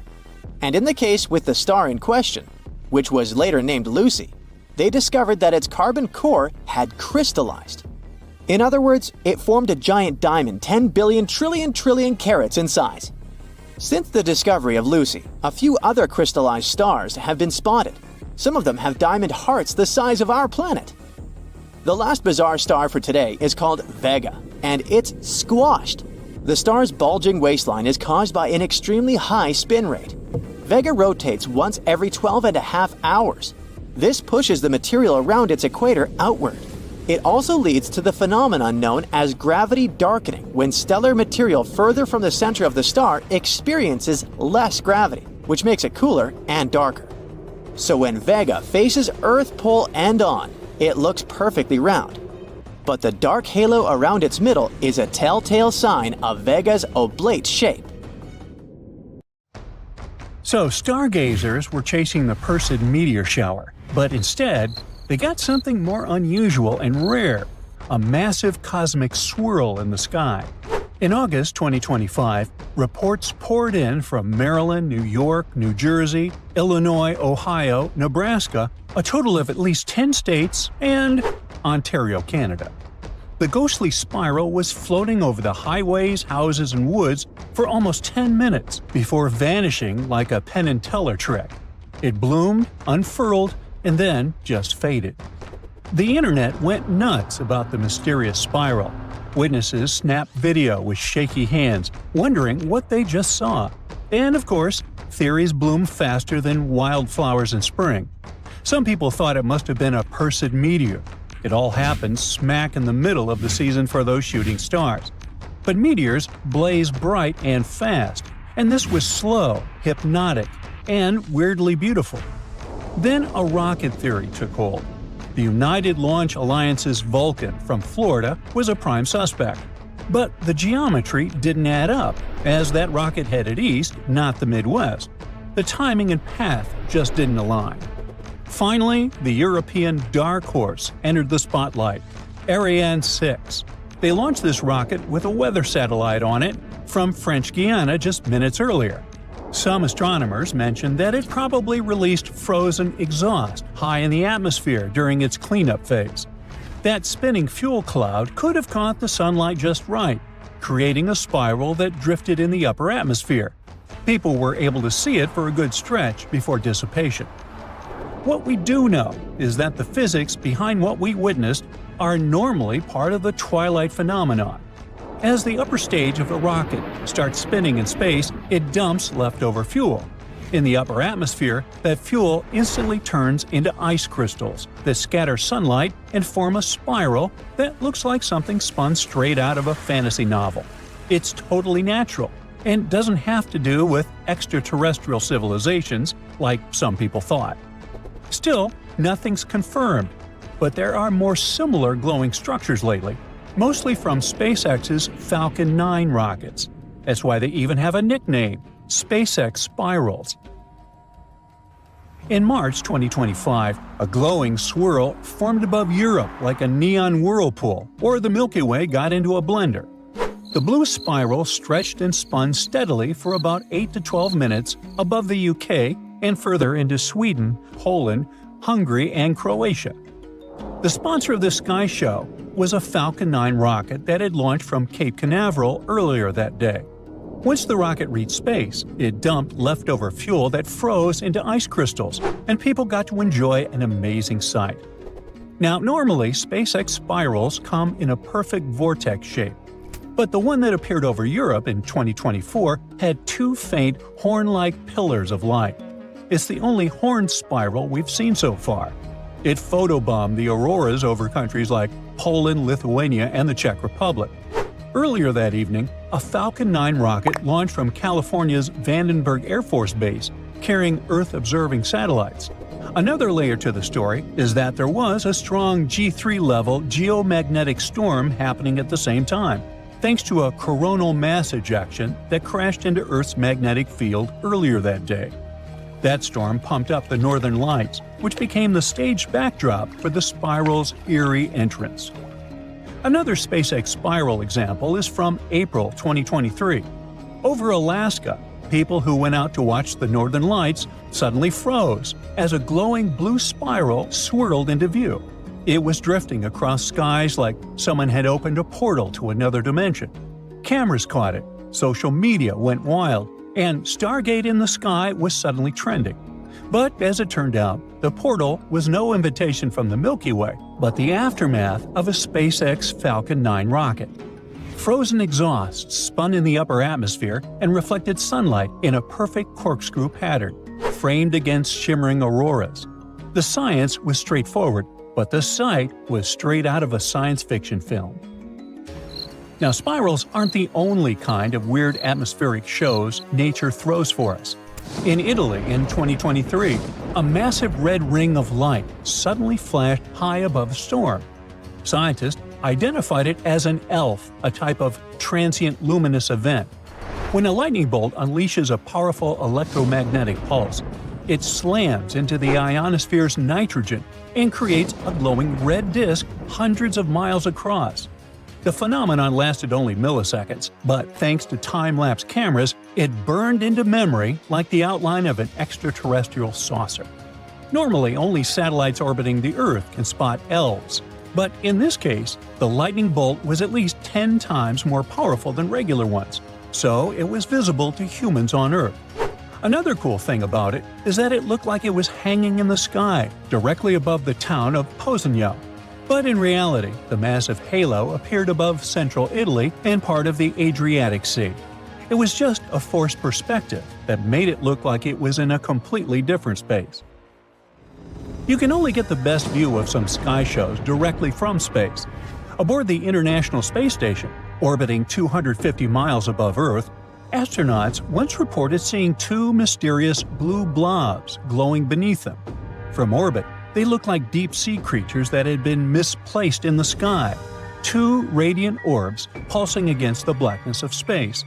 It turned out that one blob was a massive lightning strike somewhere in the Gulf of Thailand. You can't normally spot those from the ISS, as clouds hide them. But this one strike occurred next to a large circular gap in the top of the clouds, and the lightning illuminated the surrounding walls of the cloudy caldera-like structure. The second glowing blue blob was the Moon playing tricks with light. Because of where the Moon was lined up with the International Space Station, the sunlight it reflected had to pass through Earth's atmosphere before reaching the astronauts' cameras. And when light hit the atmosphere, things got funky. Tiny particles floating in our air, like dust, water, and other stuff, scattered light in different ways. Not all colors of light behave the same, though. Each color has a different wavelength. Blue light waves are the shortest of the bunch, which makes them the easiest to scatter in all directions. So, when moonlight passes through our atmosphere, the blue part of that light spreads out the most. That's why the Moon looked like a fuzzy blue blob with a halo instead of its usual white glow. It's the same reason the sky looks blue during the day. Sunlight hits our Earth's atmosphere, and the blue wavelengths scatter way more than the reds or yellows. Our eyes pick up that scattered blue light and boom, blue sky. So basically, the ISS astronauts weren't seeing a new phenomenon. They were seeing the same science that makes summer skies look so bright. Only this time, the Moon got the blue makeover. Then, residents of Newburyport, Massachusetts, saw a fire rainbow pop up out of nowhere on June 2, 2024. Now, technically, it's called a circumhorizontal arc, and it happens when sunlight hits ice crystals high in the clouds at just the right angle, bending into a slice of rainbow that looks like it's flaming across the sky. It's all about timing and angles. The sun needs to be over 58 degrees high, and you need cirrus clouds or jet contrails carrying ice crystals. Light passes through the crystals, splits, and suddenly, boom, a rainbow in the clouds, usually just peeking through gaps. It's not just Massachusetts. In Weatherford, Texas, on April 15, 2025, jellyfish clouds called Vega did the same thing. Ice was falling but never hitting the ground, creating a floating rainbow halo. And on April 25, 2024, in Ohio, photographers caught the crystals scattering light into perfect rainbow colors again. So, next time you're outside, keep your eyes peeled. Mother Nature loves to show off, and sometimes she paints the sky on fire. Spotted. It seems like two giant stars were caught in the middle of a romantic kiss. This sounds a little bit like paparazzi fodder at first, but we're actually talking about a cosmic twist an international team of astronomers has discovered. So, the life cycle of a solo star is relatively simple. They're born in vast, gassy areas of space, burn through their fuel, and at some moment, they explode as supernovae. But when stars are born relatively close to each other, their gravitational pull can cause them some troubles and captivate them into what seems like an eternal dance. In some moments, they come so close to each other that they're practically touching. These stars may spend billions of years circling each other, but their kiss lasts for a few million years only, which is just a blink of an eye in cosmic terms. The lead author of this study was on a mission to find these binary stars caught in such a cosmic kiss. He focused his search on the Tarantula Nebula, a beautiful star-forming region located in the Large Magellanic Cloud, which is 160,000 light-years away from our home planet. And there it was, the shiny double star system that stood out from the rest. The two stars found there were pretty big and nearly the same size. Together, they make a mass of about 57 times larger than that of our Sun. Before this, we discovered only 3 other binary systems with a large mass. And since these two stars were so close to each other, they created an intense gravitational pull. This made them orbit each other at a staggering rate of once a day, with their centers a mere 7.4 miles apart. With the stars being so close, they formed a bridge where their fuel could mingle, allowing for around 30% of their total volume to be shared between the two. Temperatures of this system were crazy too. At first, it seems the internal mixing of their energy might make these stars live longer, as it allows for more fuel to be burned and for longer periods of time. But this is just a temporary benefit. There are 2 most likely scenarios for the star's ultimate fate. They could merge to form one giant star, which would eventually explode into a supernova. Or they could each explode separately and live out their remaining years as black holes orbiting each other. If they merge, this process would probably take around 600,000 years, while if they become binary black holes, they could continue burning for another 3 million years. But both scenarios would ultimately lead to their destruction. Unless the stars could end up as 2 separate black holes drifting away from each other through the vastness of space, there's a possibility for that to happen too. There's something spectacular stargazers across the globe could see recently. Jupiter and Venus, the 2 brightest planets in the sky, ended up so close it appeared like they were about to collide, or as if they were kissing too. At least that's what it looked like from here on Earth. In real terms, they're still 400 million miles away from each other. Here's another interesting thing astronomers like to talk about: G-objects. Those are celestial objects that look like clouds of dust and gas, but behave like stars.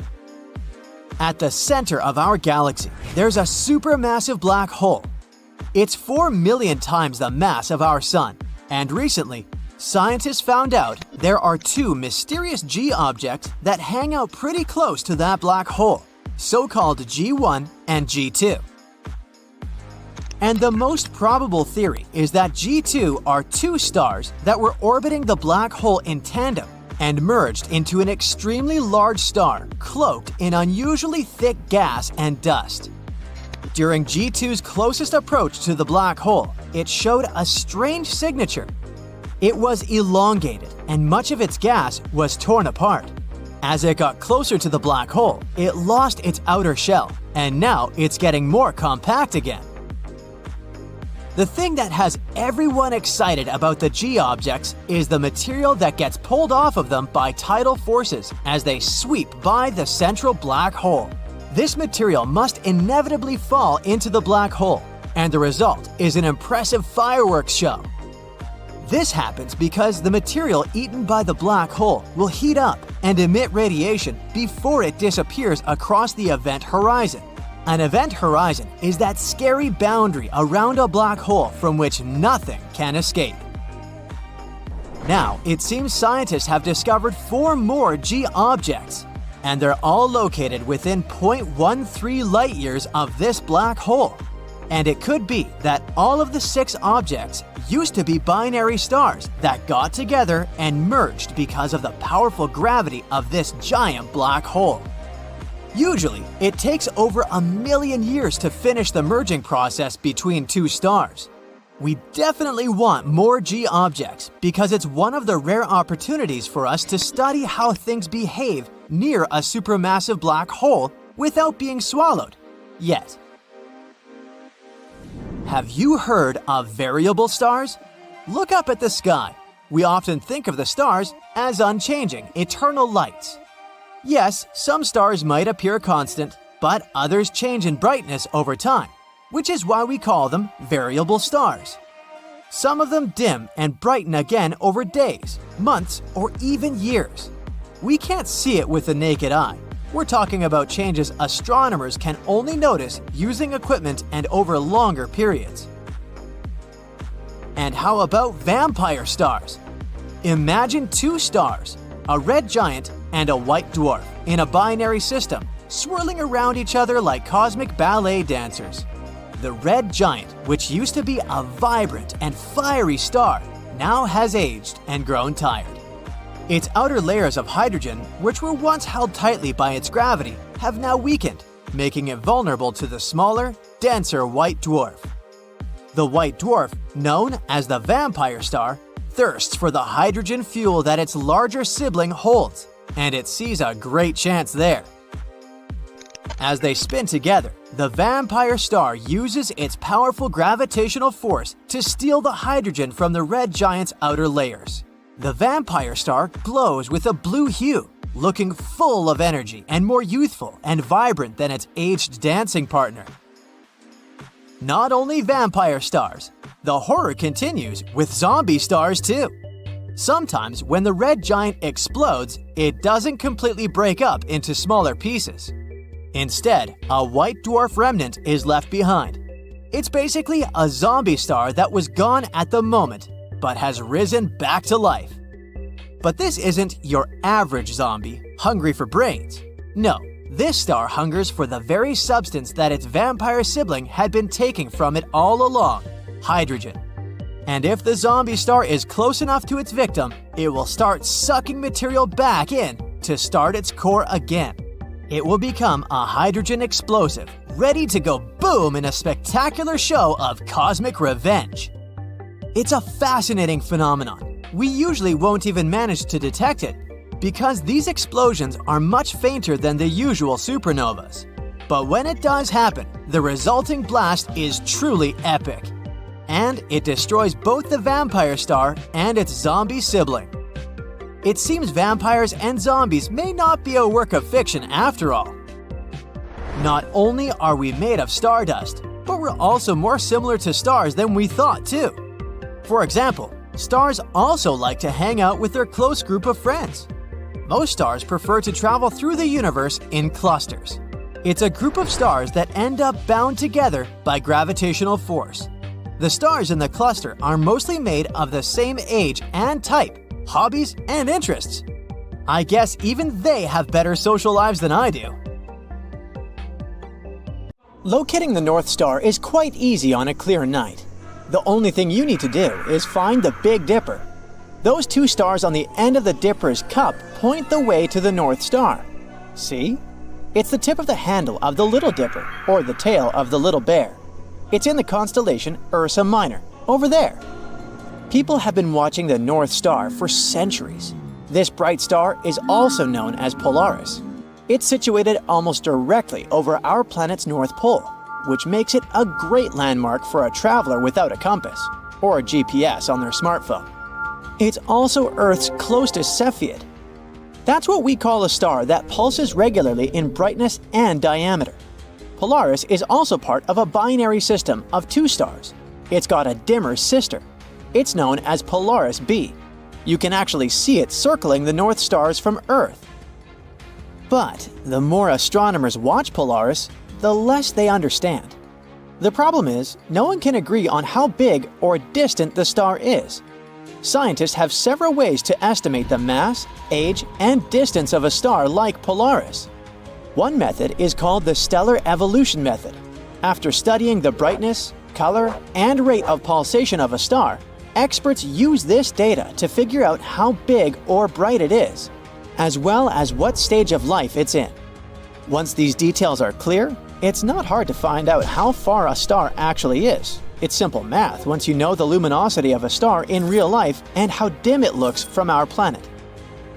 Such models are especially precise for stars like Polaris because the rate of their pulsing is directly related to their brightness. This makes it easy to figure out the distance to any of those stars.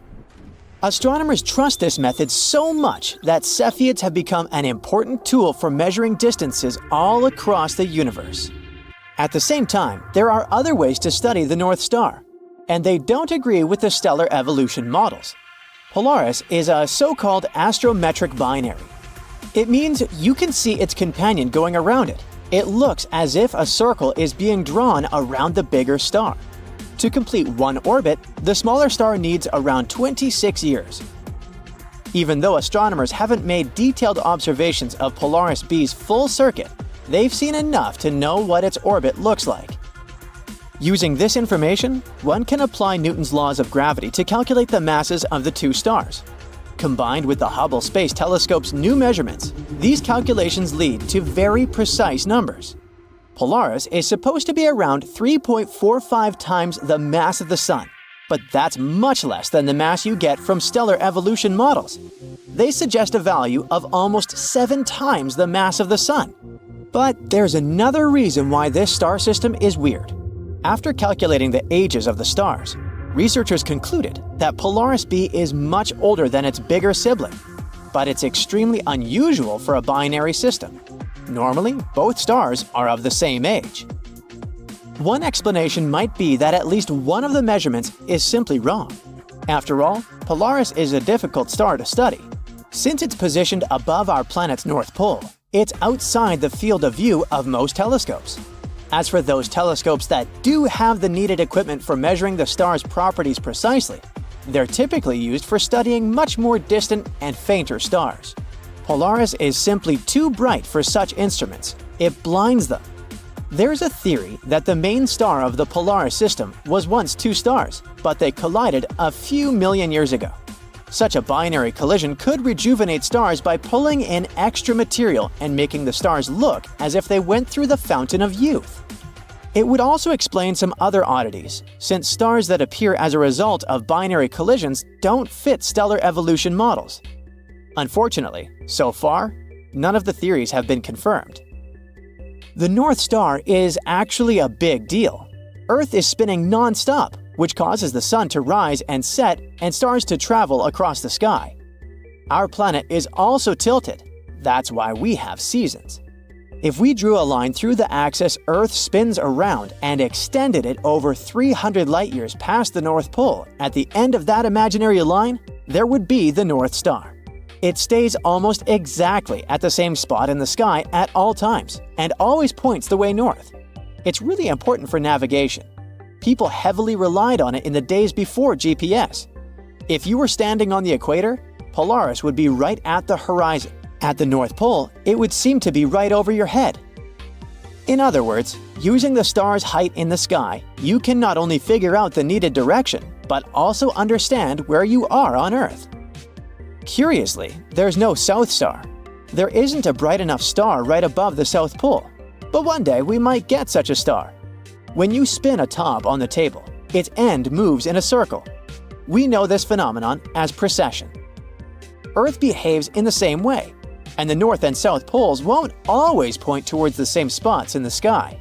In the next 26,000 years, it may cause the North Star to change from Polaris to a few other stars and back again. One day, the title of the North Star will go to Vega. It's the 5th brightest star in the night sky and the 2nd brightest in the northern celestial hemisphere. Vega has another name, Alpha Lyrae. That's because it's the main star of the Lyra constellation. Vega has been one of the most crucial stars to people since ancient times. It's very bright and blue, hence very recognizable. Vega was the North Star several thousand years ago, and it'll regain this status in 12,000 years or so. This star is located a mere 25 light-years from Earth. It's just 450 million years old, which makes it way younger than our own 4.6 billion-year-old star system. Astronomers study Vega to learn more about star systems in the early stages of their formation. Vega is almost directly overhead at mid-northern latitudes on a summer night. It hides behind the horizon for only 7 hours a day. You can see it on any night of the year. If you travel farther south, you'll find out that Vega lies below the horizon for longer periods of time.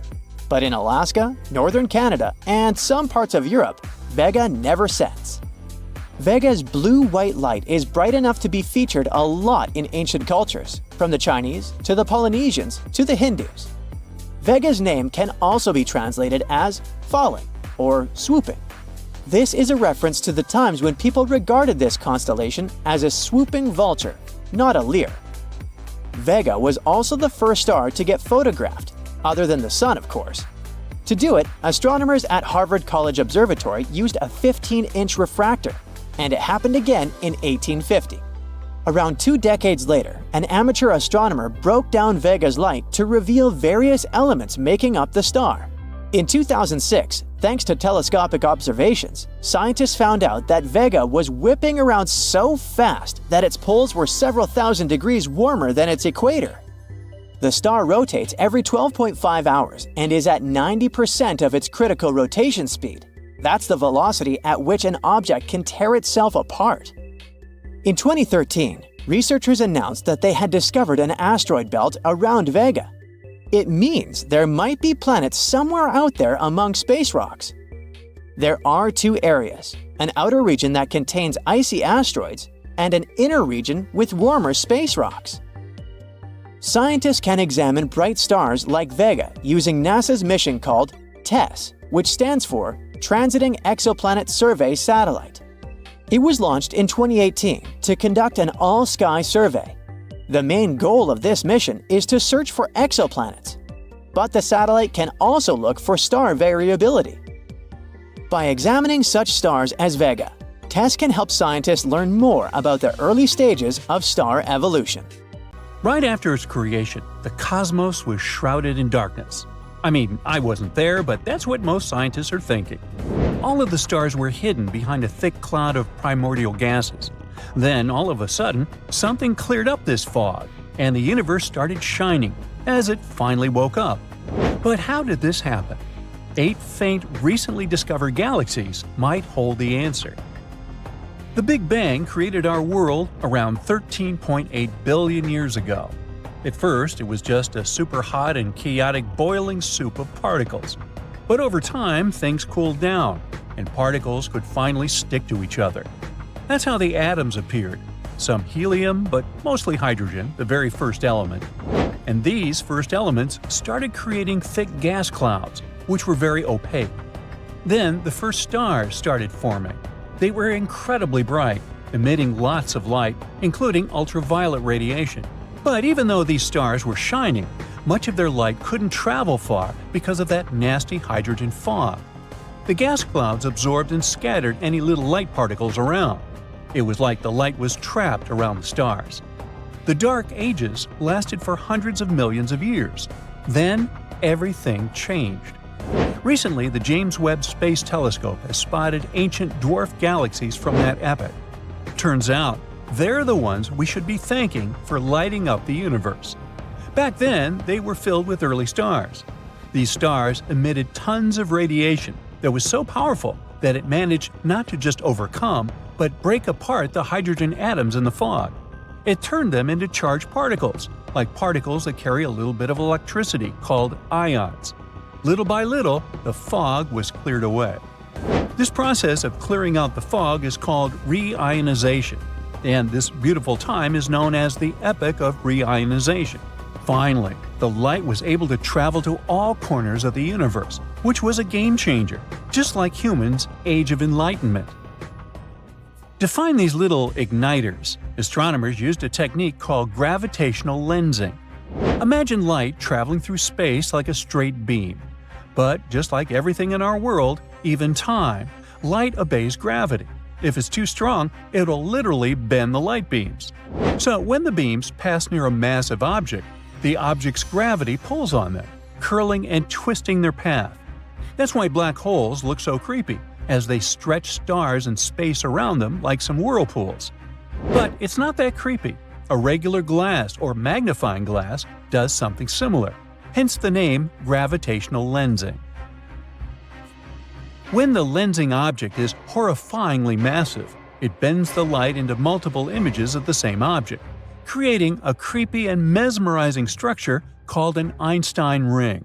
But if it's not that big, then the bending is less dramatic, and it just slightly distorts the shape of the background object, making it look kinda stretched.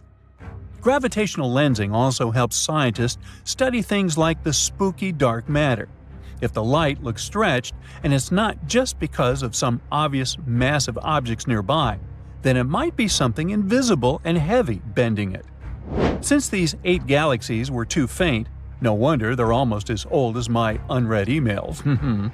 Scientists had to use these gravity tricks to observe them. The team studied light from galaxies that are over 13 billion years old. Finally, they focused on a galaxy cluster called Abell 2744, also known as Pandora's Cluster. And these findings helped them understand how even little fellas played a huge role in transforming the early universe. The James Webb Telescope is an incredible tool, and soon it might help us look at even earlier times, at the cosmic dawn, when the universe was only several millions of years old. Another great tool, called the Roman Space Telescope, is going to help it. It's also possible that these galaxies weren't the only helpers in this entire saga. These early massive stars were absolutely terrifying. They just don't make them like that anymore. Some estimates suggest they were 30 to 300 times more massive than our Sun, and millions of times brighter. Modern stars have some heavier elements in them, but back then, they used only the stuff available, hydrogen and helium, which is why they were so hot and shiny. But they also had very short lifespans, lasting just a few million years. For example, our Sun is 4.6 billion years old and is still going strong, thankfully. At the end of their lives, they went supernova. These colorful bursts of energy were so strong that they forged the first heavier elements in our world and spread them across the universe, planting first seeds for the future planets. Meanwhile, the stars themselves didn't just disappear. They collapsed under their own gravity, creating the first black holes.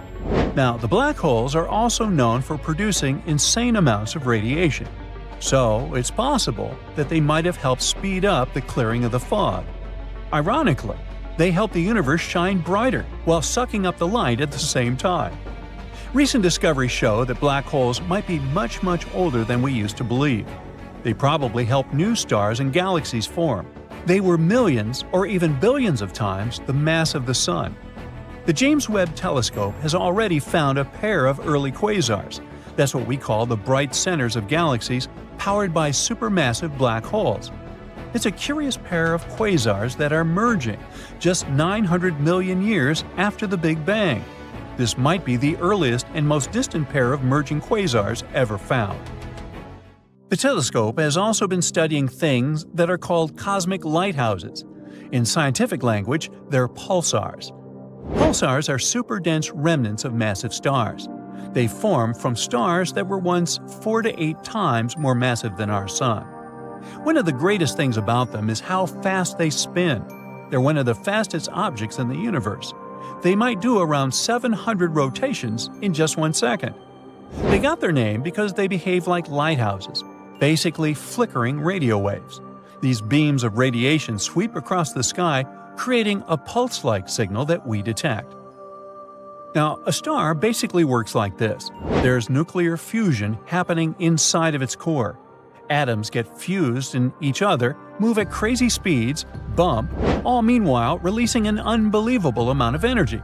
That's why they emit tons of light and heat.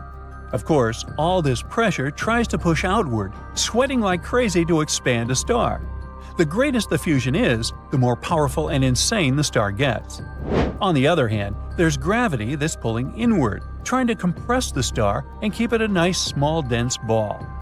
As long as there's balance, the star keeps living, but when it gets old and spends all of its nuclear fuel, it becomes too weak to generate the energy it needs and can't fight against gravity anymore. That's when it basically collapses under its own weight, going supernova. What's left behind is the star's core, but now it's crushed down to an incredibly small size, about 12 to 17 miles across. It's roughly the size of a city. This dense core is known as a neutron star.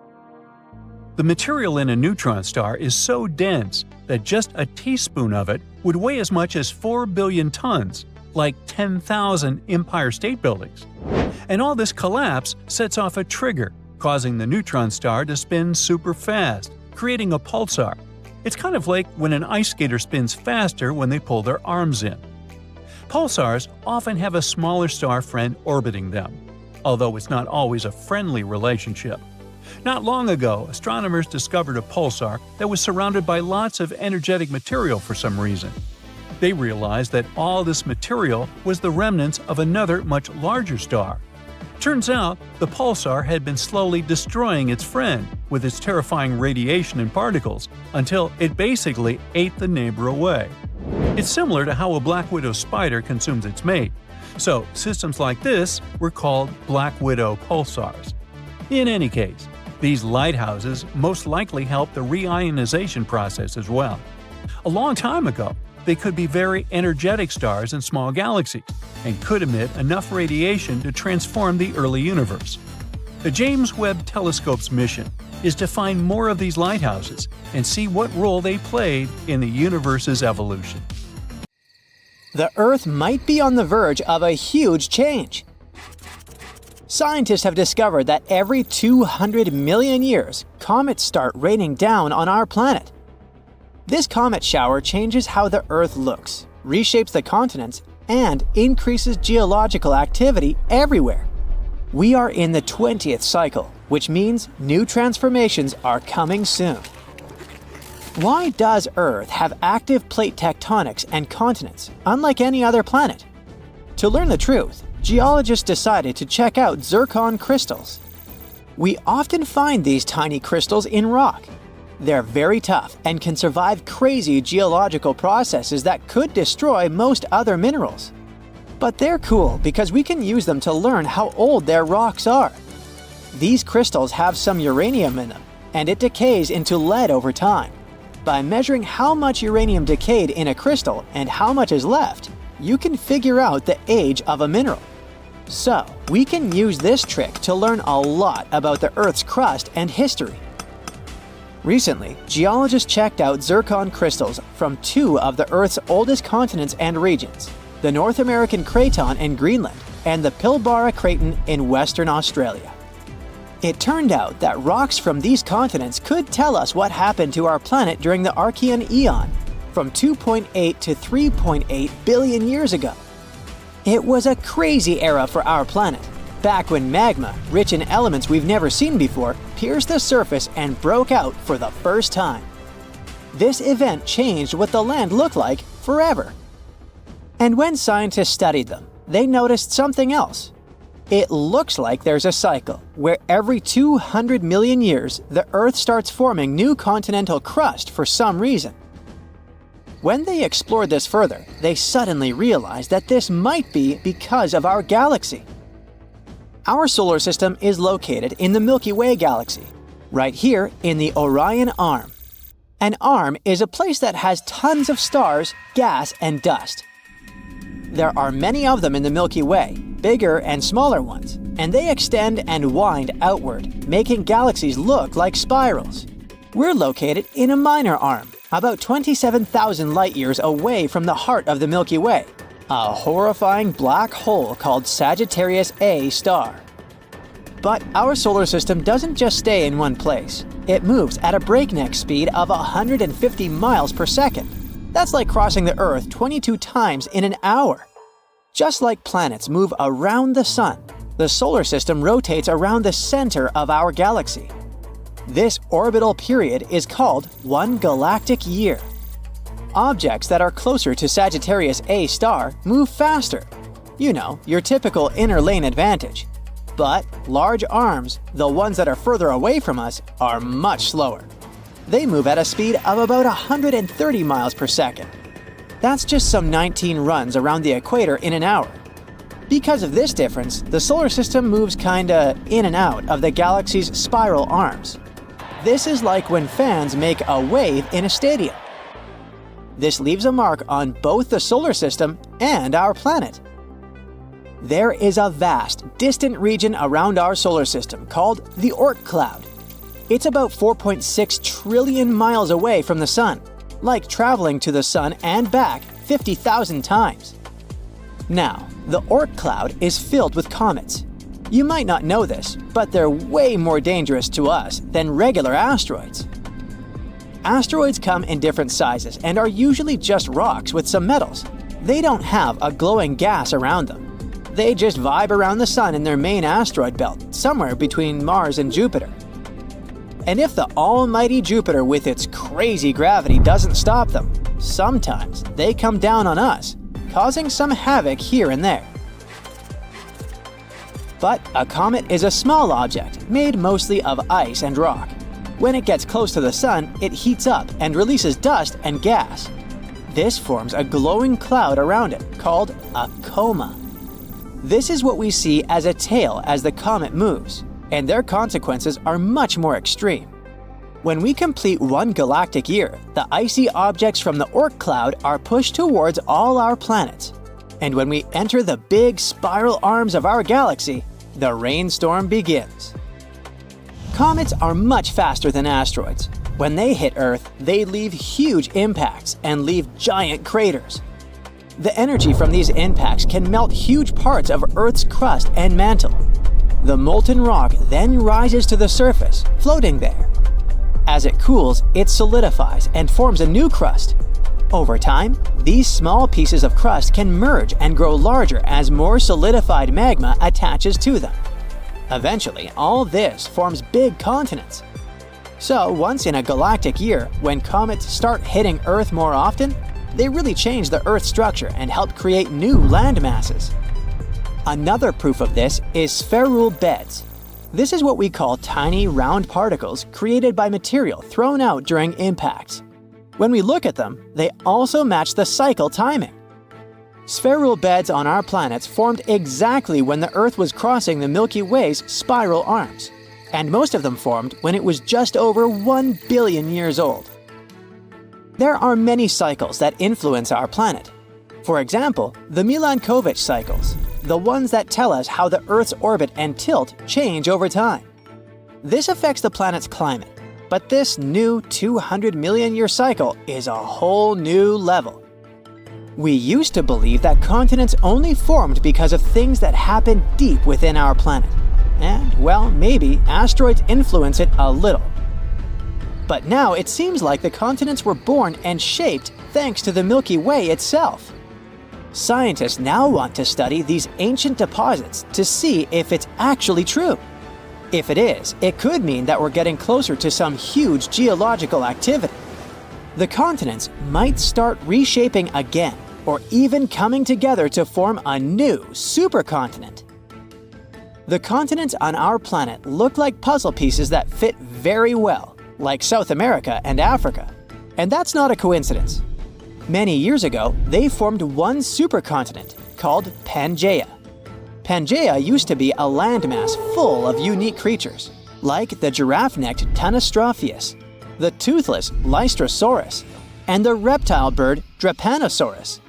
But the ground beneath us is always moving, floating on magma like vegetables flowing on a super hot soup.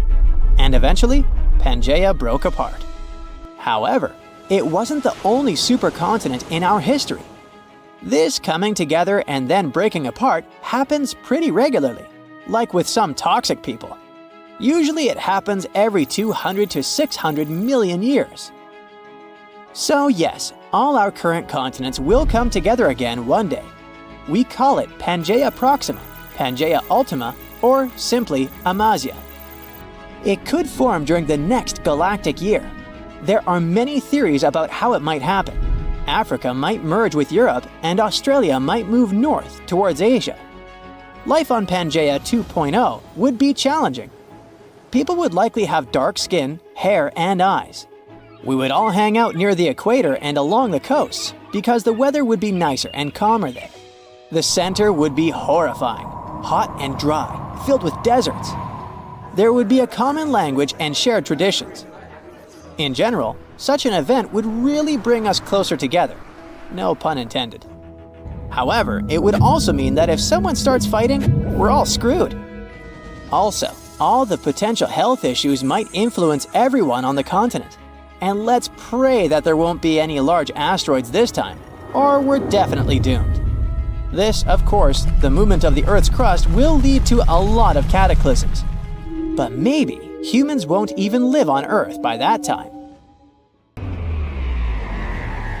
Boom! It was an epic space explosion that made scientists' hair stand on end when they discovered it in February 2020. Its size and power are enormous, even by cosmic standards. We set our destination to a group of galaxies in the Giraffe constellation. If our rockets could fly at the speed of light, as fast as it takes the light from the bulb in your lamp to reach your eye when you switch it on, zoom, instant, it'd take 2.6 billion years to get where this explosion occurred in space. 2.6 billion years. A lot's happened in that time here on Earth. That long ago, dinosaurs weren't even around yet. Primordial life was just leaving the ocean and heading on land. Well, we're traveling faster than the speed of light, and we reach our destination, ground zero, for a boom so big, it'd be like 600 million suns exploding simultaneously. And our sun is massive to begin with. It could fit 1 million Earths inside. In fact, 99.8% of the stuff that makes up our entire solar system is the sun alone. The remaining 0.2% is all the planets, moons, asteroids, and other random cosmic bodies floating around our star. And here's the real kicker. This burst lasted 100 million years. That's from today's digital world with smartphones and self-driving cars, all the way back to dinosaur times. So what set off this space boom of epic proportions? A black hole. What else? This monster swallowed so much substance that it choked and shot out a bunch of plasma beams. They cut through space and formed a cosmic wasteland all around the site. It was thought to be the biggest explosion in the universe. But sooner or later, every record gets broken. We head to another galaxy cluster. This one, dubbed Ophiuchus. An explosion thundered in it 5 times more powerful than the one in the Giraffe. It was so big, you could easily line 15 Milky Ways across its blast area. Mind you, our galaxy is over 100,000 light-years across and home to 200 billion stars. Yeah, whoa is right. It was the largest space blast since the Big Bang that started it all 13.8 billion years ago.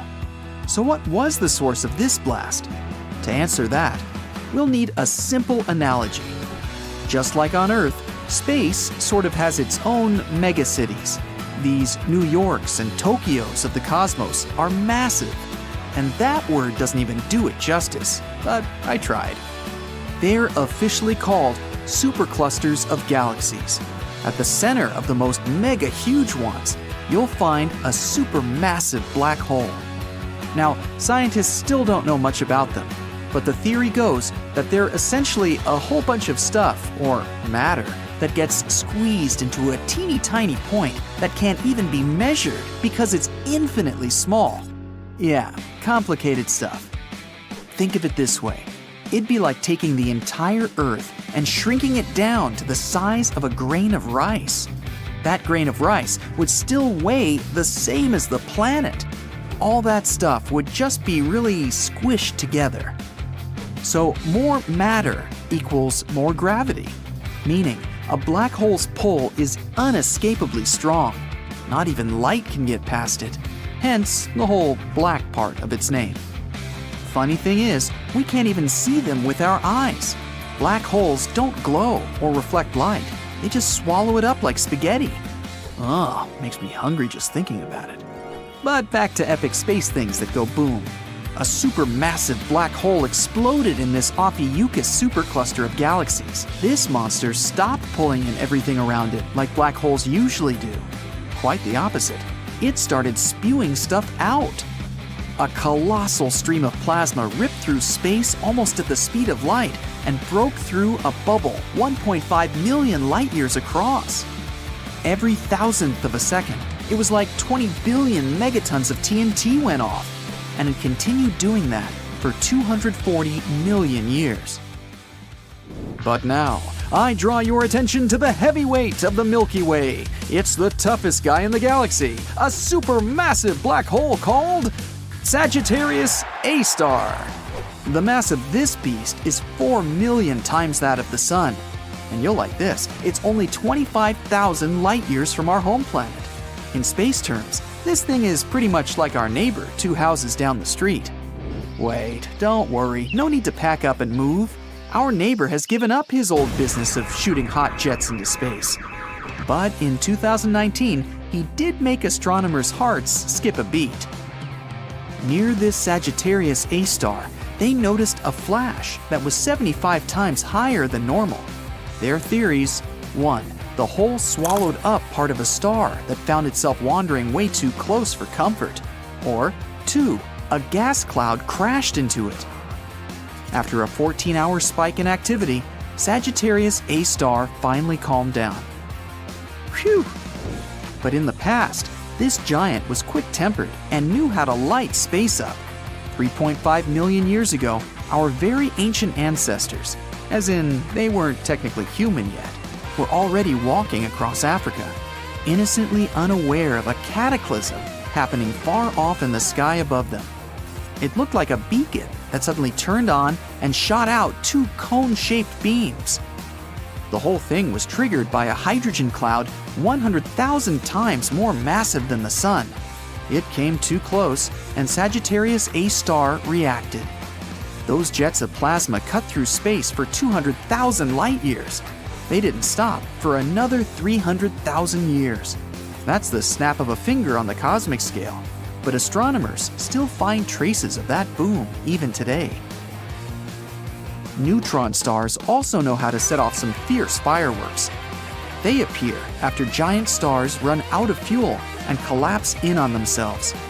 Imagine the entire sun getting squished down into the size of a small city. Yep, that makes neutron stars incredibly dense and heavy.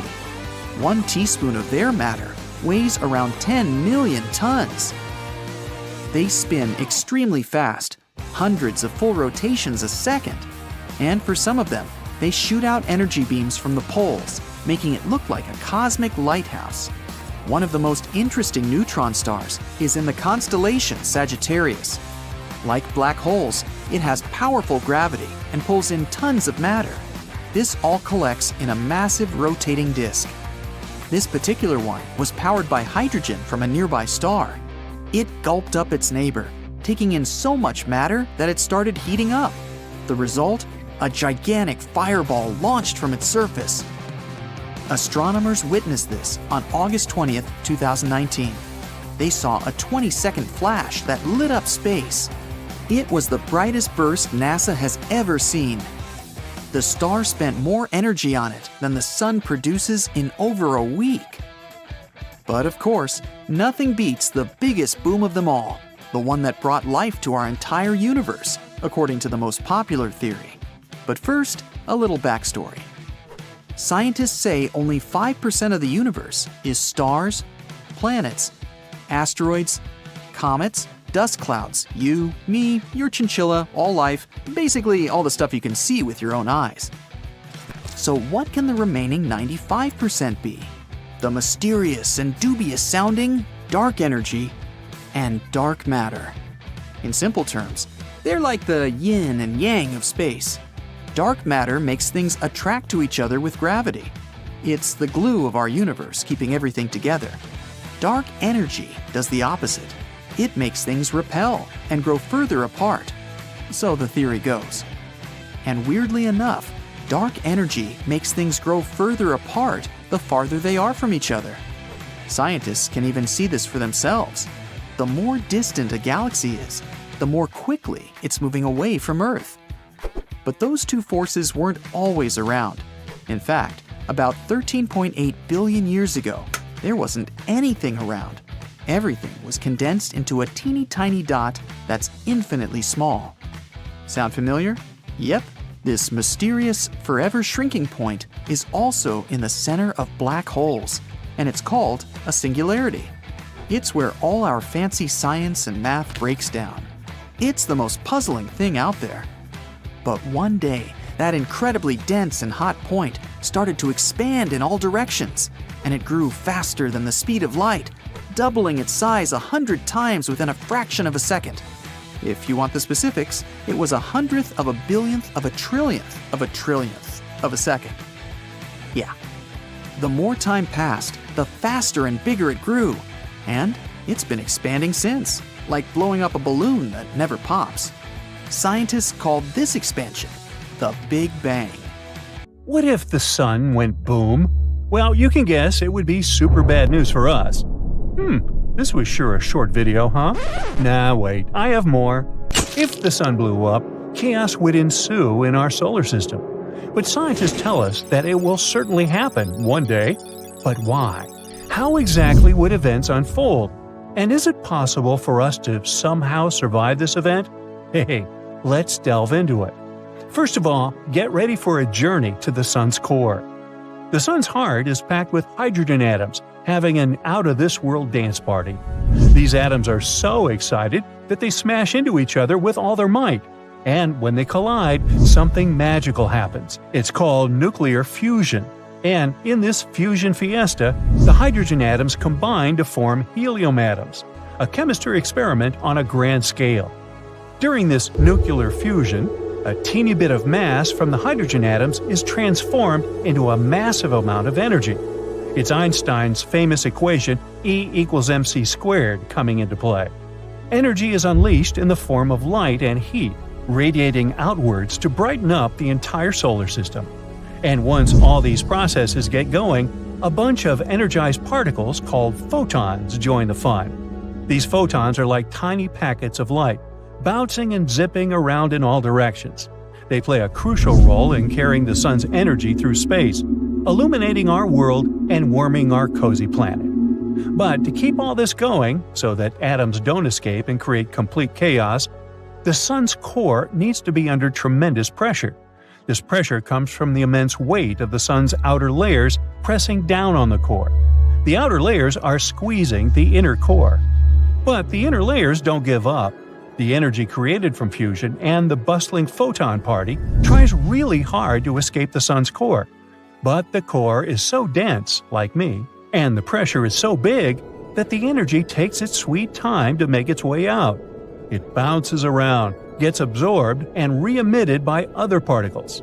Eventually, after a long time, it reaches the sun's surface and zooms off into space, reaching us as sunlight. So now you know how the sun works. Now, what happens once it reaches the end of its life? Well, here's the twist. Our sun has a limited supply of hydrogen fuel. In about 5 billion years, it'll run out of its fuel. After that, the star will undergo some big changes. Now, pay attention, because there's a pretty good chance we're all going to miss this. First, the sun will puff up and become a red giant, exploding like a balloon. It will grow so big that it will swallow up the inner planets, including our beloved Earth. Talk about a sun taking up all the space.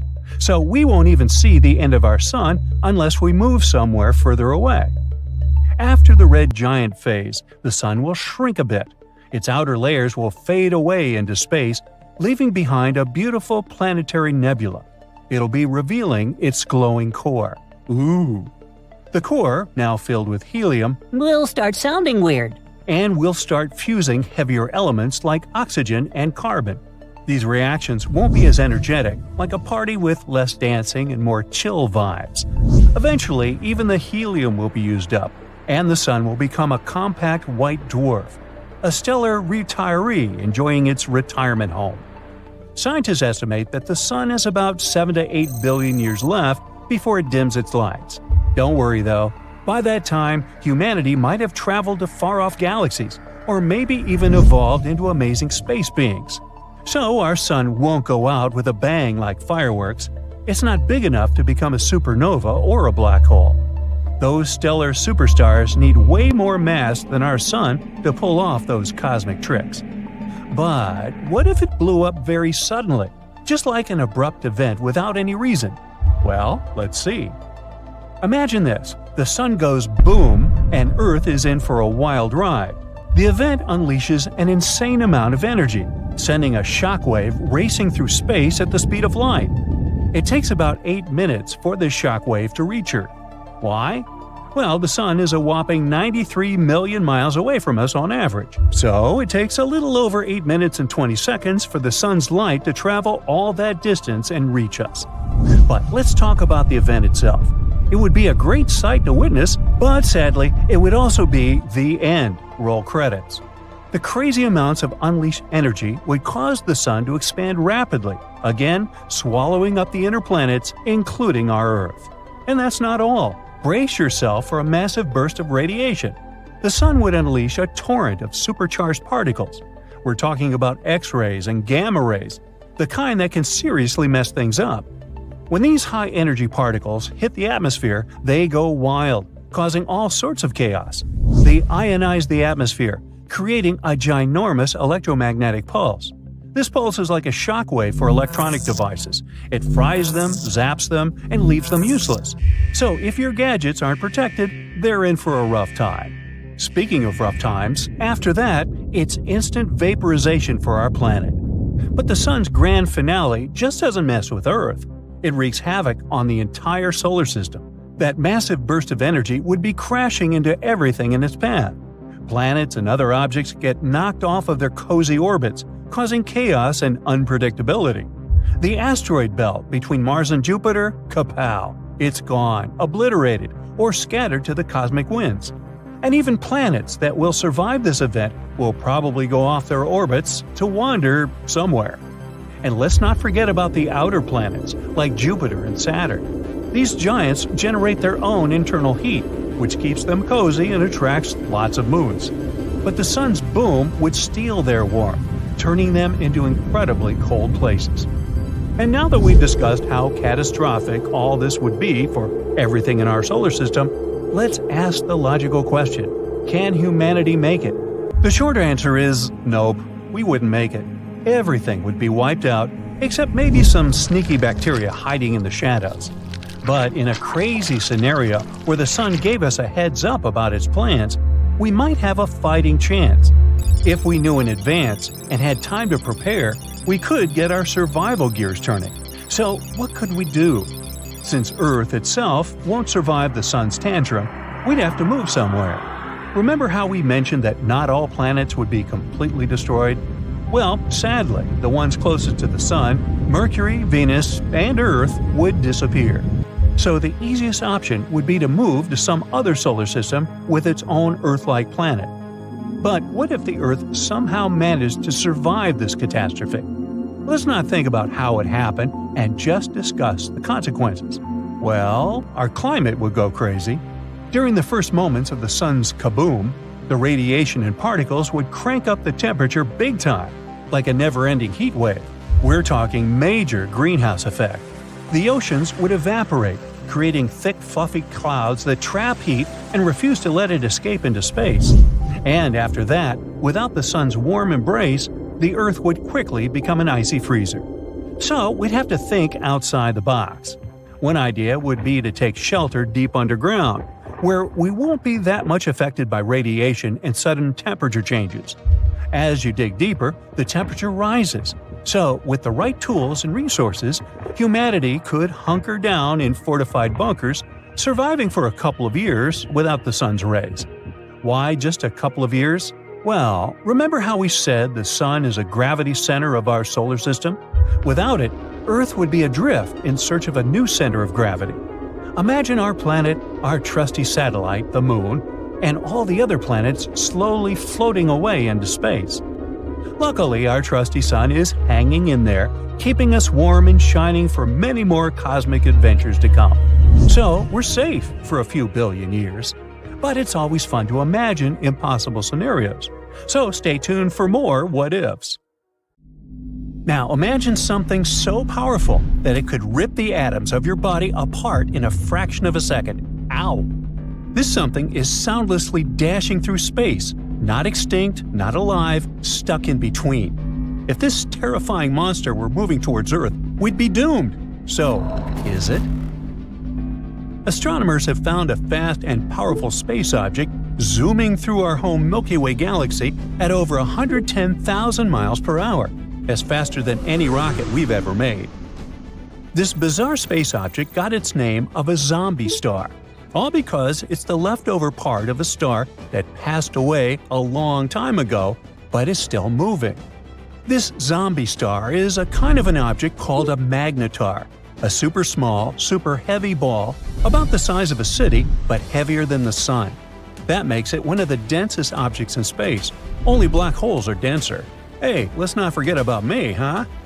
Magnetars also have an incredibly strong magnetic field. The one our zombie guy has is 100 trillion times stronger than Earth's. That's so strong that if the magnetar came close to Earth, it could wipe out every credit card on the planet just from its magnetism, and we couldn't shop anymore. Plus, if a person got too close to a magnetar, like 600 miles or so, it could pull their very atoms apart, and they couldn't shop anymore. Luckily, this magnetar is very far away and not coming near us. When it was first discovered, it was about 15,000 light-years away from Earth. That's a huge distance, so you don't get to worry about your atoms being disconnected yet. Astronomers first spotted the zombie magnetar in 2008. And since only about 30 magnetars are known in our galaxy, it was a lucky and rare find. Scientists used space telescopes like Hubble and Gaia to watch it over time. That's how they discovered it was moving much faster than they thought. Now, astronomers are trying to figure out how this zombie star got such a big kick. At first, they thought that, like most magnetars, this one was born when a giant star exploded in a supernova, and the leftover core became a super-dense neutron star. According to their theory, it could have happened near something called supernova remnant HB9. That would make sense since most magnetars are created this way. But when they tracked its movement, they found that the zombie star was moving too fast and going in the wrong direction to have come from HB9. They traced its path thousands of years into the past and still couldn't find any exploding star or star cluster it could have come from. This means scientists now have one more mystery on their hands. Where did the zombie star come from, and how was it made? One explanation is that it came from a white dwarf, which is the leftover core of a smaller star like our Sun after it runs out of fuel. Now normally, when white dwarfs explode, they're destroyed completely. But in rare situations, instead of blowing apart, a white dwarf might collapse into itself and turn into a neutron star. This neutron star could then become a magnetar. This unusual way of forming a magnetar also gives clues about another mystery: fast radio bursts, or FRBs. These are very quick and powerful flashes of radio energy from deep space. Some FRBs come from galaxies that are so old there shouldn't be any exploding stars left. But if magnetars can be born from collapsing white dwarfs, that might explain how those FRBs are still happening. In any case, learning how magnetars form could help us explain many strange and powerful events we see across the universe. But so far, the investigation is still on, and no answers have been found yet. Zombie stars wandering across the universe isn't the only mystery we haven't solved yet. At one point, you might come across one of them while traveling through the cosmos. It looks like nothing. At a distance of 700 million light-years away from Earth, there's a hole, a blank void that has very few galaxies. This is a roughly spherical region about 330 million light-years across. Our home Milky Way galaxy could fit there thousands of times over. It's the mysterious Bode's void in the constellation of Bodes. Yeah, makes sense. You see, galaxies look like a giant web. Most of them are parts of long structures called filaments. Those wind through the cosmos, and when they meet, they form regions with a high concentration of galaxies. These regions are what we know as galaxy clusters. But between these clusters and threads, there are huge, empty voids that hardly contain any galaxies. Such voids make up almost 80% of the observable universe, and most of them are huge, from 30 to 300 million light-years wide. The Bode's void is one of the most massive ones. It has even earned the title of supervoid. Astronomers think it might be the result of a few smaller voids merging. But what could have caused such giant empty areas to appear in the first place? The reason might lie in the origin of the universe. In its early days, I wasn't around then, all the matter in the universe was packed together quite tightly. Astronomers even thought it was something like a uniform soup. But soon, random quantum fluctuations started disturbing this matter. Some areas became denser, and their gravitational pull became stronger. They began stealing matter from less dense regions. This made such areas even denser, and they kept attracting more and more matter. At the same time, smaller clumps of matter started drifting further away from the center, forming galaxies. If you visited a star cluster called Palomar 5, you'd forget all about voids and supervoids and even zombie stars. Instead, you'd need to concentrate on surviving, since the region is hiding a swarm of over 100 black holes right in the middle. And those black holes aren't just sitting there, they're at work, shaping the cluster nonstop. Palomar 5 is a group of stars located about 80,000 light-years away from us. Normally, clusters like this are dense and tightly packed, with stars all bunched up together. But Palomar 5 is different. It's spread out and has a huge tail of stars, stretching across 30,000 light-years. This beautiful tail is called a tidal stream. It's like the stars are spilling out of the cluster, creating a long river of light. Tidal streams like this are rare and hard to study. Globular clusters like this one are super old. Some are almost as old as the universe itself. But Palomar 5 also stands out because it's the only cluster we know about that still has a tidal stream attached to it. And the black holes inside the cluster might be to blame. They're pulling on the stars in the cluster, messing with their orbits, and slingshotting them right out of the cluster. Or would that be slingshooting? I don't know. Anyway, these stars are what make up the tidal stream. Over time, more and more stars get flung out. Palomar 5 has way more black holes than expected. About 20% of the cluster's mass is made up of black holes, over 100 of them, each about 20 times the mass of our Sun. Of course, Palomar 5 isn't going to last forever. In about 1 billion years, the cluster will completely fall apart. By then, all the stars will have been gone, leaving behind just the black holes. And these black holes will orbit the Milky Way, like a ghostly remnant of a cluster that used to be there.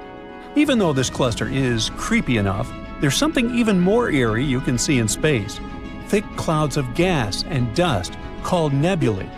One of the most unusual ones is probably NGC 2392, located 5,000 light-years away from Earth in the constellation of Gemini. It was discovered more than 200 years ago and became popular because of its unusual appearance. It's basically a disk of material with a ring of comet-shaped objects. The tails of these objects stream away from the star at the center of the nebula. The bizarre orange streaks in the outer part of the cloud stretch light-years away in all directions. The middle resembles a ball of twine, but in reality, it's a bubble of material blown into space by the wind of high-speed material produced by the central star. Wow. At first sight, it looks like any other star, until you glance away just for a second. You look back, but the star is nowhere to be seen, all because it's likely the fastest star out there. Now hear me out. Astronomers have recently discovered an astonishing new class of stars. They got the name hypervelocity stars. Scientists have spotted around a dozen of such stars. And it turns out that they're so speedy that they can leave our home Milky Way galaxy one day and set off on an intergalactic journey. You see, stars do weave in and out of the Milky Way galaxy's spiral arms all the time, like hurrying cars speeding through rush hour traffic. But when you look at the night sky, it may seem that these bright spots are as stationary as the monumental pyramids of Giza. Now, among those 200 to 400 billion stars that call the Milky Way their home, there is a tiny, tiny fraction that stands out. Gravitational interactions have sped those massive stars up so much that they started moving twice or even 3 times faster than our Sun. Yep, these are the very hypervelocity stars bound to break free of the gravitational embrace of our galaxy. They seem to be trying to take speeds to a new level. They move at a speed of more than 700,000 miles per hour. A hypervelocity star could zip from the Moon to our planet in a mere 20 minutes.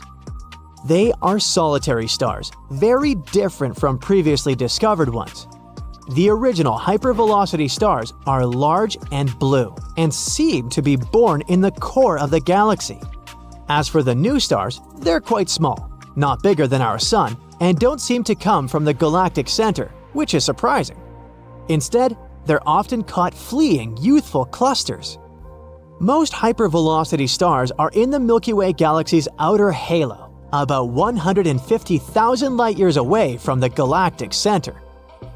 Interestingly, an astronomer at the Los Alamos National Laboratory in New Mexico predicted the existence of hypervelocity stars in 1988.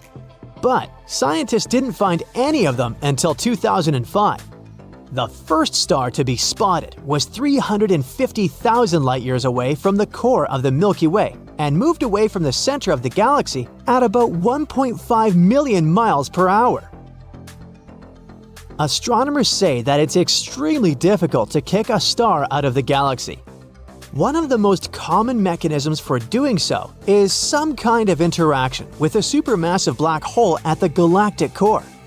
So, Sagittarius A, which might be the very black hole we're looking for, at the center of the Milky Way, probably accelerates hypervelocity stars, or at least some of them. To reach escape velocity, a star must get a more than 1 million mile per hour kick.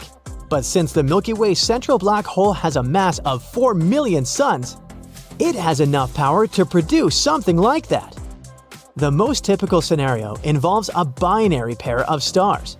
This is a system of 2 stars that are gravitationally bound to and in orbit around each other. So, let's say these stars get caught in the grip of our black hole, and as one of the stars is spiraling inward towards the black hole, its sibling is flung outward at a tremendous speed. This is called a 3-body exchange. Astronomers have already found 18 giant hypervelocity stars that could have been produced by this mechanism. There's also a theory that hypervelocity stars might be ejected from dense stellar clusters by supernova explosions. The newly discovered hypervelocity stars seem to have the same composition as regular stars. That's why astronomers don't think that their birthplace could be some exotic place outside the galaxy, or in the outer halo of the Milky Way. The thing is, it's a lifeless region full of old, metal-poor, and low-mass stars, and it's impossible to see a hypervelocity star there, unless it was ejected in that direction. So, hypervelocity stars still remain a mystery for us, but they're not the only stars out there that act weird. For example, in 2017, astronomers spotted a bright star hurtling out of the Milky Way. It was moving incredibly fast at a speed of 2 million miles per hour, which is almost 4 times as fast as the Sun orbits around the center of the Milky Way galaxy. Anyway, the main issue with the wandering star was that it was moving against the direction in which most stars travel around the center of our galaxy. And it wasn't the only bizarre thing about it. Its appearance evoked a lot of questions. Was it a hypervelocity star? Was it even a star? The space traveler consisted of totally different star stuff. Astronomers managed to identify its composition. it was made up of heavy metallic atoms. Most other stars consist of way lighter elements. The wandering star got its name LP40-365. It was moving so fast that it literally dashed out of our galaxy. This made scientists believe that it was pushed out of its place by some kind of cosmic disaster, like a supernova. These days, astronomers claim that the star, which was previously considered to be a white dwarf, is actually a piece of star shrapnel. Kind of a leftover after a more massive star experienced a supernova. The explosion must have been so powerful that it pushed LP40-365 into interstellar space. This piece of a previously glorious star keeps slowly rotating around its axis. This is more proof astronomers need to claim LP40-365 is indeed just a chunk of space debris and not a full-fledged star. But such a conclusion means that it has witnessed a supernova. Even though this event happened lightning fast, the entire makeup of this space object was changed. You see, most stars consist mainly of helium and hydrogen, but LP40-365 is different. It contains such heavy elements as magnesium, oxygen, and neon. It must have been the supernova that added these atoms to the star's composition. By the way, astronomers considered all elements that are heavier than helium to be metals. This means that after witnessing the supernova, LP40-365 became metallic. Our space traveler brightens and then dims again every 8.9 hours. It might mean that the star pulsates, but usually stellar pulsations are much less regular. A more plausible explanation is that the star's surface is uneven, and as it spins, sunspots are brought into and out of view. Let's move to another unusual space body. It's the 18th brightest star in the night sky, and it's called Fomalhaut. If you look at it through a telescope, you'll be met by a terrifying sight. No wonder it's dubbed the Eye of Sauron. A ring of dust and debris circles it, making it look like a giant eye staring straight into your soul. The intimidating star is more than twice the mass of our Sun and is 25 light-years away from Earth, which isn't that far away considering distances in space. Then there's a star that is tearing itself apart. It has a beautiful name, Vega. At first sight, it seems to be normal, large, bright, and pretty young. But the deeper you go, the weirder it gets. For example, it's not actually round. It looks like an egg. It might be because the star rotates so fast that its shape gets distorted, causing temperature variations across Vega's surface. It's also going 93% of the maximum velocity a star this big can handle, and I mean a mind-boggling 170 miles per second. Astronomers aren't sure why Vega is rotating so fast that it's almost tearing itself apart. Mira is sometimes one of the faintest and sometimes one of the brightest stars in the night sky. This system actually consists of two stars. One of them is a red giant that once resembled our Sun. The other is a white dwarf. The red giant is constantly shredding its outer layers, creating clouds of debris around the whole system. This phenomenon might be the reason for the regular dimming of the stars. It can also explain why the intervals between these periods of dimming aren't regular. But the coolest thing? It gives the stars a comet-like tail. In the heart of the galaxy, there lies a mysterious object, the likes of which no astronomer has ever seen. It streaks across the sky like a shooting star on caffeine. So, what is this mysterious blob? And how is it related to the black hole in the center of our galaxy? Let's find out. This thing is called X7. It's the mysterious blob that's been hanging around our galaxy's supermassive black hole for decades. Some even say it's been lurking around there for, like, hundreds of years. We know a few things about X7. For example, it weighs around 50 times as much as Earth. It may sound like a lot if you're an Earthling, but in space, that's like a tiny drop in the ocean. X7 is also moving pretty fast, at speeds of up to 700 miles per second. That's faster than you trying to catch the last slice of pizza before your roommate gets to it. But what in the world is this thing? A magic star we've never seen before? An extraterrestrial spaceship? Well, there are some theories connected to the blob's future tragic fate. Unfortunately, X7's days are numbered. Right now, it's on a 170-year-long elliptical orbit around the supermassive black hole at the center of the Milky Way. But it's not going to make it that far. Each year, it's spiraling closer and closer to the black hole. In just a few years, it will become spaghettified. Yes, that's a real scientific term. And finally get sucked in, never to be seen again. There are supermassive black holes in the centers of all galaxies, including our very own Milky Way. These black holes are so massive that they warp space-time, causing nearby stars to orbit around them at incredible speeds. They serve as cosmic vacuum cleaners that suck in anything and everything that comes close enough. The black hole in our galaxy is called the Sagittarius A star. Sounds like the name of a fancy Hollywood celebrity, doesn't it? But this celestial object is far more impressive than any mere mortal. It's about 4 million times more massive than our sun, which means it could probably eat our entire solar system for breakfast. But don't worry, these black holes may seem really scary, but in reality, they're too small to compete with an entire galaxy. They'll just suck in a couple of the nearest stars, and that's all.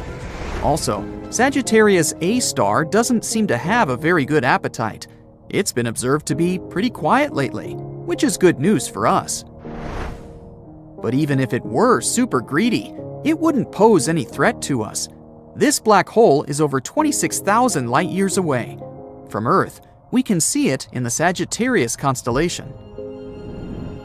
In 2022, the Event Horizon Telescope collaboration released the first ever image of Sagittarius A star. It took years of collaboration and technology to capture this stunning image. And this is our second photo of a black hole in history. The first one was released in 2019, and it showed the supermassive black hole called M87 star. Yes, they both have star in their names. Don't try to make it make sense. Anyway, you may remember this photo as the first ever image of a black hole ever. It went crazy viral across the internet. And this black hole, M87 star, located in the Messier 87 galaxy, is way scarier than Sagittarius A star. You thought 4 million solar masses is impressive? Then how about 2.5 billion solar masses? M87 is a real monster. It's also known for its powerful jets of plasma, which are so energetic that they extend thousands of light years from the black hole's center. If M87 were a superhero, it would be Iron Man, with his repulsor beams on full blast. Now technically, you can't take a photo of a black hole itself, since it's, well, black. No light can escape its grasp. But the glowing orange ring in this photo shows the matter surrounding Sagittarius A star. It's called the accretion disk, a swirling disk of hot gas that spirals the center, heating up to millions of degrees in the process. It's like a giant fiery vortex, but with no escape. And the shadow in the center indicates the black hole itself. Inside that shadow, there's an event horizon. The event horizon is the boundary around the black hole, beyond which nothing, not even light, can escape its gravitational pull. It's the point of no return, where the gravitational force is so strong that even the fastest object in the universe, light, can't escape. Once you cross the event horizon, you're doomed to fall toward the center of the black hole, where the laws of physics as we know them break down.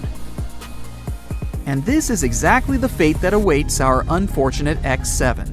Right now, the pure blob is getting stretched and yanked by powerful tidal forces. By the way, before it meets its untimely demise, X7 is expected to put on a bit of a show. Its closest approach to the black hole, called periastron, is projected to happen in 2036.